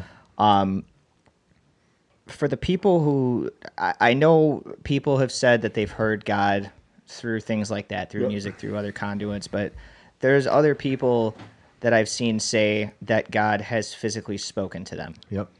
And in the things that I've read and the things that I've seen, aren't these people claiming to be prophets? Like, God doesn't directly talk to people. The last time that I checked, I don't know. I'm not calling anybody a liar, but the question that comes to my head is, what does God's voice sound like? Right. I think it's different for everybody. I mean, in the Bible, people are definitely getting talked to directly by God. And I understand the conduit thing. I do. Like, I just, I felt his presence. I seen this. I completely understand that 100%. But like, there are people that just straight up say that God talks to them. Michelle Bachmann. I think there claimed are people, to be a prophet basically by saying that God told me to run for office. What the hell did he say to you? I don't know if I'd call her a prophet, but like, I think some people hear God in their own way, and you could be like, well, that's just your imagination, that's just a dream. So there's different ways of hearing God. I don't think I've heard actual God's voice like amplified through me. I think it actually crush you, but I think I've had discussions with God, and it's not like I'm hearing a voice back. And some people might say that's just your imagination. Well, and that's fine. It's like I completely understand that. It's the people that have said that they have heard a voice back that I'm like, what the hell? And I think that's possible. I also think there's people that are not telling the truth. There's a long history of false prophets.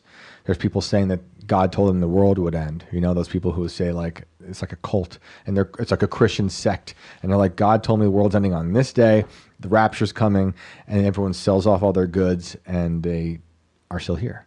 And then there's so many different instances in the Bible of God literally talking to people, of God using angels to talk to people, of God being a burning bush and talking to people, of God visiting people in their dreams.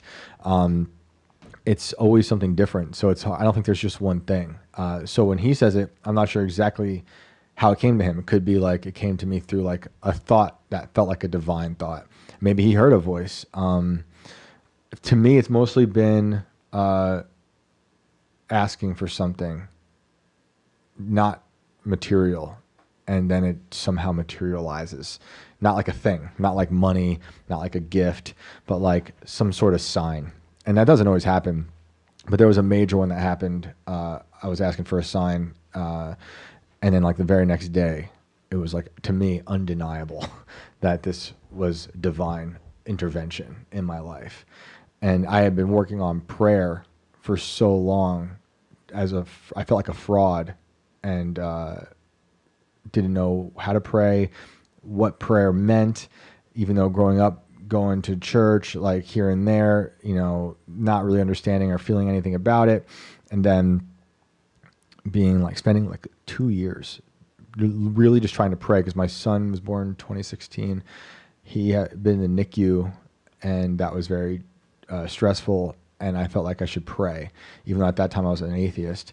And I went to every church in the vicinity of the hospital in New York City, just talking to people as an atheist, just talking to like priests and whatnot, all different. There's like Greek Orthodox. I think one was maybe like some sort of Protestant church. I'm not sure what kind it was, but didn't feel anything, didn't work. You know, my son got better, but I still continued trying to pray. And I'll just try to wrap it up really quick because it's a long story. But like working on prayer, nothing, wanting to take it seriously.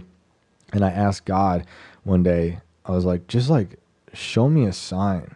Because I'd heard a pastor say, like, just ask for a sign. And I thought that was silly, but I was like, I'll take it. I was trying to take it seriously. And I was like, just show me a sign that could help me on my path through prayer.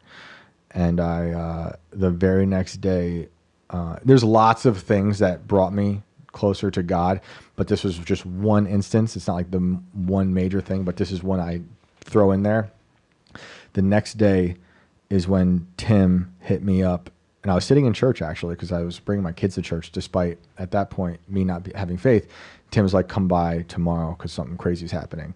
And that's when I met Kanye. And then the whole thing with Kanye was me in LA going to church with Kanye, and that turned into 2 months of him texting me, asking me to write prayers. I did not know about this. Yeah, so you went to church with Kanye? Oh yeah. So I went to church. We did Bible study together, and like Kanye, I should say Kanye is my like favorite artist of all time. Guys, this is nuts. I'm sorry. Yeah. I want to get back to callers, but I need him to expound upon this. So Kanye, favorite artist of all time, always defended him. This is right after he said, I'm with him right after. So he came to Tim's show. Yeah.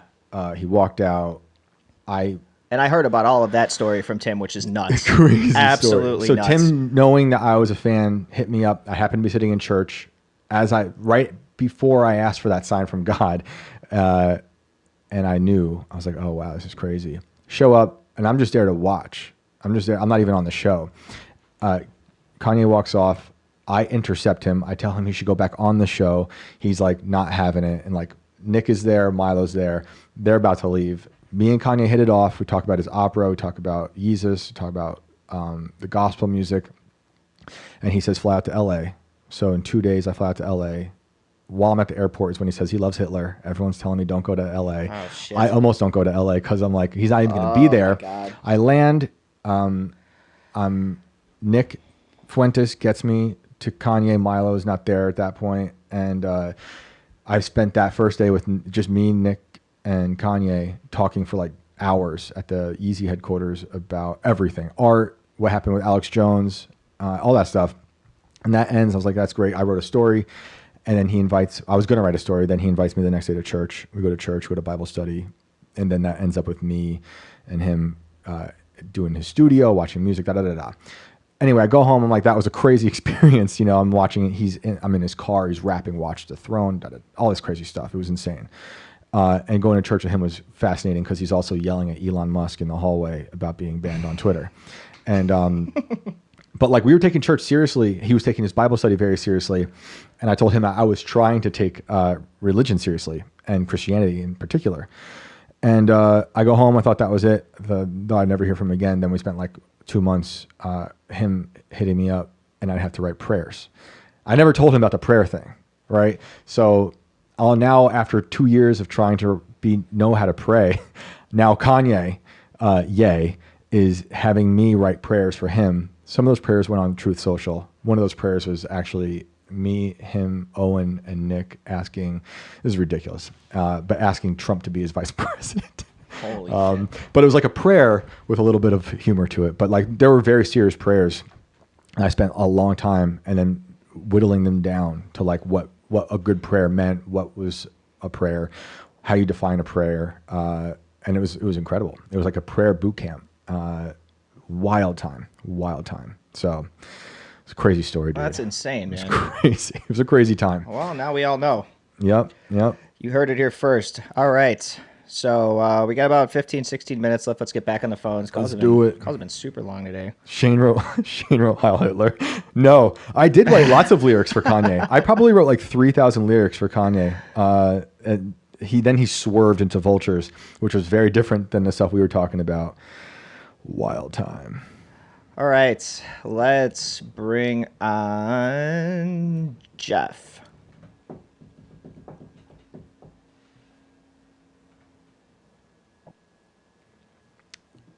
Jeff, welcome to the program. What up, man? Hey, Mike. What's going on, Mike? What's going on, dude? What's good, Hey, Mike? chilling in the garage, boys. Nice. The Black Cube drew me in. Uh-oh. Be careful. What do you got, man? So as far as like UFOs, UAPs go, whatever you want to call them, I think anything where there's like an identifiable propulsion system, like your triangles, or if it makes a noise like the drones, those are ours. That's exactly what I think too. Mm-hmm. Yeah, I mean, they've been distracting us with lots of quote unquote disclosure and releases and everything lately. Mm-hmm. And if that's like what they're telling us, like they don't tell us about anything that isn't outdated by like 60 years. Right. So, as far as the black cubes go, those are probably demonic. You mentioned like Saturn and Satan earlier and all of that. And you didn't really expound upon it, but the black cube, as referenced by the South Pole of Saturn with the hexagon, I mean, with all of those references, right? And with all of the demonic stuff that goes on in DC and in positions of power, and the pizza, Pizzagate, all that nasty stuff. I do believe that the presence of these black cubes indicates perhaps a fulfillment of their covenant with Satan, or with whoever the demonic entity is behind the black cube, whatever you want to call it. I think you're right. I think because these are Saturn worshipers, they'd call them. And I agree. And you see the black cube, like we were talking earlier about all the times you see a black cube in movies or TV, but there's like in Manhattan just a giant black cube. Like it's art. But in Mecca. It's right. It's Mecca. It is everywhere. It's in religions. It's in art. It's in buildings. It's architecture. And it's throughout time. That's why I don't discount it as being some. I don't put importance into it, but I know there are people out there who do. But yeah, no, I think you're right. Wasn't Saturn also Pan in the different? I'm not sure. It could be. I know Saturn was Kronos in Greek mythology, but there's so many rebrands and offshoots, and you don't know who's saying what about what, because they just sometimes I feel like they make stuff up. But I do know it was Kronos and Saturn, and then I forgot you were right about the hexagon shape that people then impose as being part of the black cube on the planet Saturn. And I'm thinking with like them being exposed, plus the disclosure and all this, I think we might be seeing like this shadow of like a spiritual war, and there's been talks about that. There's like that famous woodcut print from like the 15 or 1600s or whatever, where there's like triangles and spheres fighting each other in the sky, and they thought it was angels and demons. That's literally, dude, that's literally the image I had in my head when I was talking earlier about images or like sightings throughout the ages, is that painting. It's a crazy painting. It's classic, right? Yeah. Can I say something directly to my boy Brandon here about our Lord? All right. Yes. No, so I mean, we grew up together. South side of Chicago. Roman Catholic is how I was raised. I'm confirmed, all that. I wouldn't call myself a Catholic now. You're a Rita boy. I went to St. Rita High School, top of my class. Anyway, I've been all around the spectrum as far as spirituality goes. I used to hang out with hippies. I had dreadlocks. Me and Brandon were punk rock kids, just atheists, like cursing God any chance we got. The good old days. Like Wicca stuff in high school. Yep. Listening to Godsmack. That was my mom. God, no, Jesus That Christ, was man. my mom, actually. That was like, I thought Shannon was a great drummer, but that's about as far as I got. I'll continue once I get an apology. Oh, I thought you guys were big Sully Erna fans. I'm sorry. Sully's pretty awesome too, but I'm not, you're not going to catch me like waiting in line to buy tickets for a show. Erna, yeah. No. The guy has a fucking tattoo of a sun around his belly button, like a slut. Anyway. He was our next guest. Great. Oh my God. Well, I didn't say it was bad. I'm not slut shaming. Fair enough. Fair enough. But I'm sorry. Incredible. That's fantastic. Anyway, what I'm trying to tell Brandon is, you know that I've searched everywhere for spirituality, and I've ended up back here where I started. Not Catholic, but definitely Christ-pilled. And you know, and you can relate that to other stuff. But if you want like for example, prayer and like a spell you do with Wicca, you're focusing intent with emotional energy and spiritual energy. Sure. But when you're asking the source, you know, I'm not like, when you talk about the Big Bang, like, and you go far back enough, they can't explain it mathematically. They're like, I don't fucking know. Yeah, expansion. Like, it's like less likely than God in my head.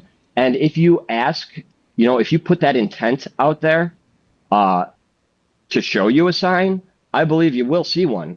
And I also believe that synchronicities or little coincidences, or when you see something or overhear something that only you could possibly find significant, that's God leaving his business card, telling you you're on the right track, and winking that, at you. And that I can, not to cut you off, brother, but that I can fully understand. And that was to the point that I was making. I completely have no problem. I'm in the with any of garage. There's that. a black cat that just walked up to my half-open garage door.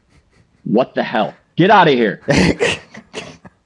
Not today, Satan. I'm trying to Christ pill my boy here. He ran away. Yeah, That's see, amazing. that's amazing. and that could be one example. Who knows? Maybe that had nothing to do with anything. It was just a pissed off As cat. I'm talking about science, bro. I love that. Hey, we were talking about exorcism the other night, and the lights went off in half the building. That's right. Dude, which was I mean, pretty what crazy. else do you need, my man? Like, I'm just saying, you know, and you know me, you know, I'm never going to chalk this up to like, okay, this is some greater power or something trying to tell me something, but I don't denounce anybody that says that they see signs from things and that they use them and that they've helped them in their lives. I completely agree with that. My point I was call it trying to the make universe was, if you want, but it's the source creator Sure. that is conscious. but has it ever said a direct sentence to you?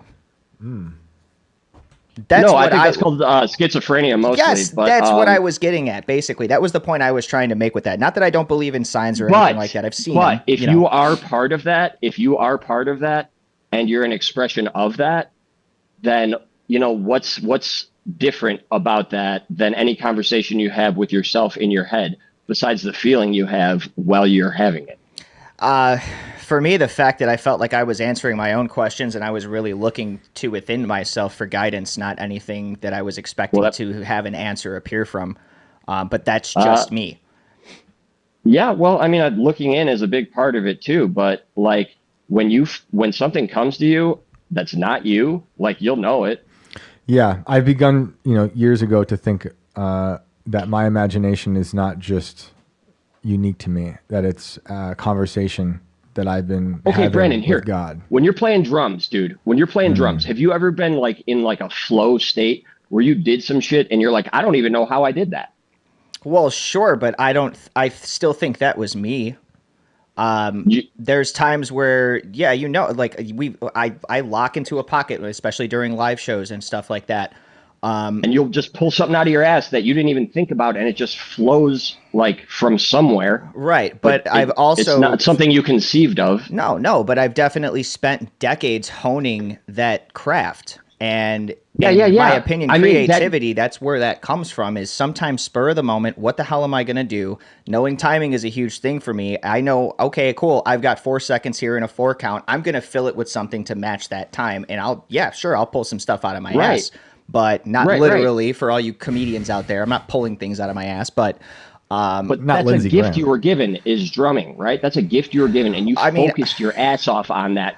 I like to think it was a gift that I earned. That's what I mean. You focused your ass off on it, So since you work so hard, every now and then you get a gift back. You know, you tap into the source material. Like prayer. And it just happens. Sure. Yes, I very guess, much like prayer, what the Buddhists would call like Zen and the art of blah, blah, blah. You know, like if you focus so intensely on one thing, whether it's sweeping a floor, playing drums, painting a painting, I think it's possible when you get into that flow state, when you're like not even thinking and you're not even in time, that's God expressing himself through you. Yep. That you've worked towards and that he is helping bringing you there. Exactly. Because you've like given so much love and energy to that thing, to that aspect of life, whatever it is, then yeah, you get a little boost. You get a little green mushroom or whatever, you know? And I mean, I get that from one side. You know a lot of the shit that I've been through in my life, how the kind of things that I've come back from. And exactly, in my opinion, in the time that I spent going through all of these things and growing from these things and learning how to move on, I attributed that all to sheer force of my will to want to survive, for me wanting to stay here for the people that I would be leaving behind who would be very, very sad without me. Yeah. And I've never given credit to anything but myself or others that deserve it for things like this. I don't like to go on that spiritual level and say, oh, something told me to do this. No, absolutely not. I mean, I get what you're saying. But it all comes back to that. I feel like I gave myself that reward for that work. I feel like these were things that I made happen for myself by busting my ass as long as I did to do these things and playing all these shows and earning the opportunities that I've got, not by sitting, idly waiting for a sign or something like that. And I'm not saying that that's what people do, but I mean, we could go for hours on this, bro. Like I know we could. No, I agree with what you're saying too. That's the thing, is because it's both, man. That wouldn't happen if you didn't do that. Yep. Like you're like 99% responsible for that. But I've done it with comedy and, with art too, where I'll just like laser in when I'm drawing or whatever for an hour. And then I come out the other side and I was like, whoa, that's like perfect. And sure,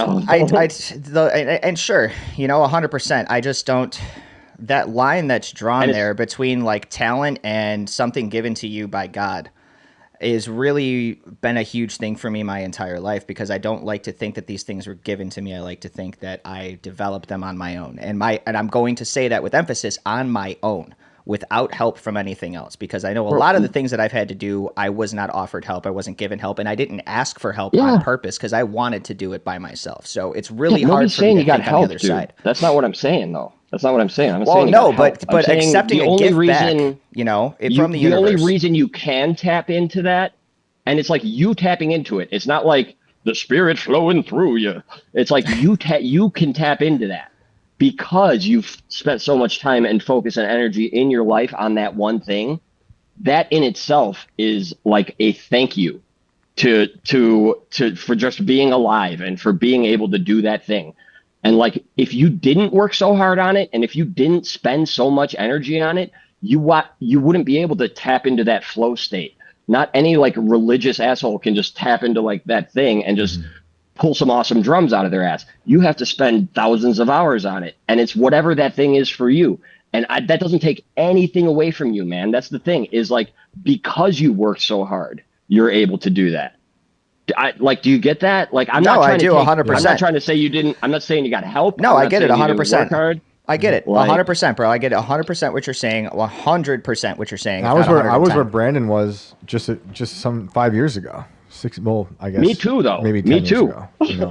Like, I know exactly that feeling too, and it's just now we're on this side of things, and but I was stubborn and set in my way. Call me stubborn, Shane? Yep. I'm looking at you, man. You're the most stubborn asshole I know.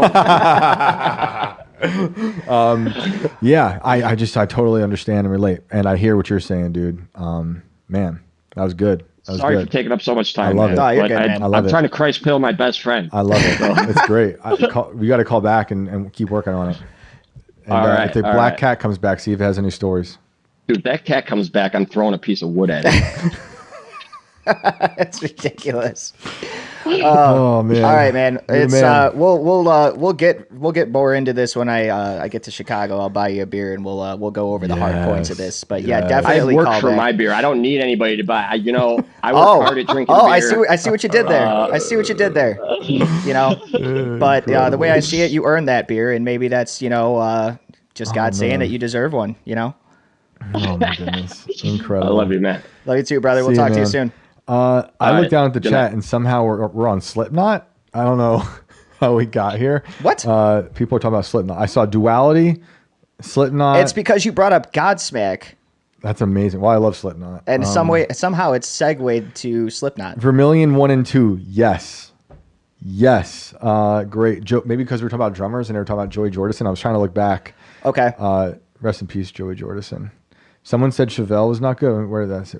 David Flora. Thanks for the super chat. According to my 13-year-old drummer. That's Tiny. Is that Tiny? Yeah. Chevelle sucks because the drummer only plays fours. What does our resident drummer think about that? I don't dislike Chevelle. I've been there.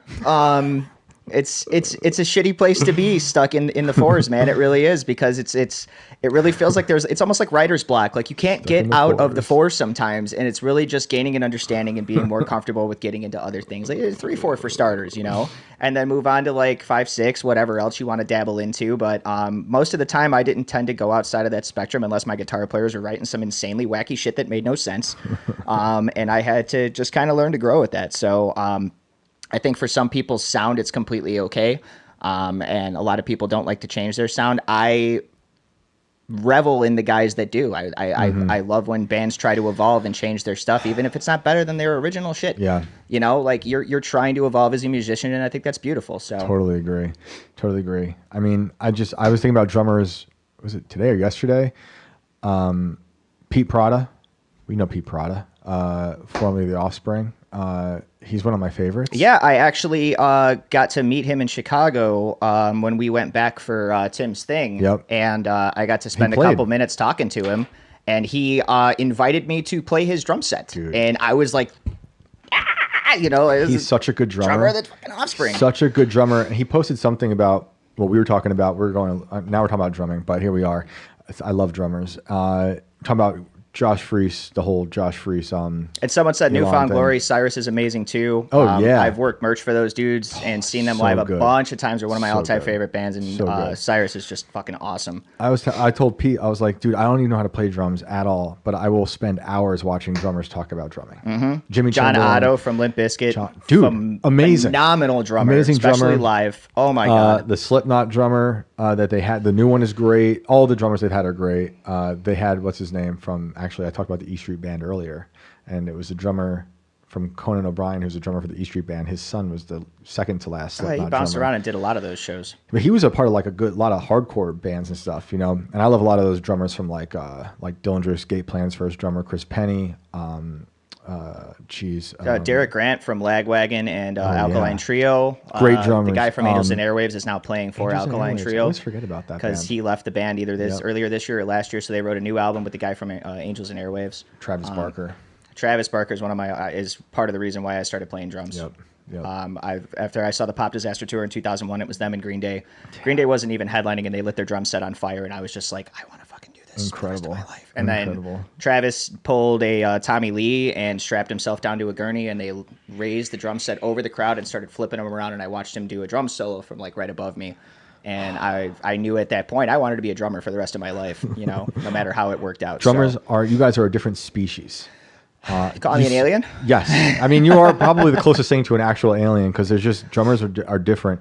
I got to say Vinnie Paul before we go. Rest in peace to one of the greatest ever. I wish I got to actually see him, not live, but he was there with Vic in Chicago, Vic's drum shop that was there. He came into town for one of his shows, and they picked him up from the Music Garage, which is where my band was practicing at the time. So I got to like physically see Vinnie Paul, and this was a few weeks before he died. Man, but I never got to see him live, which kills me. Someone just said Stuart Copeland, great drummer. The Rev, man. Dude, there are so many good interviews of Stuart Copeland, like in his studio with all the weird things he's collected.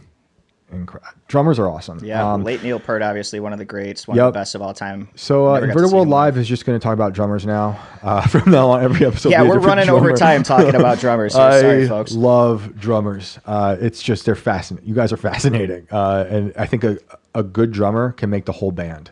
Yeah. The rest of the band can be okay, but if you have a great drummer, your band is amazing. You can have lights out everybody in the band, and if your drummer sucks, everyone's going to notice. You can have the greatest drummer in the band, and if your guitar player sucks but everybody else is good, no one's really going to notice your guitar player sucks.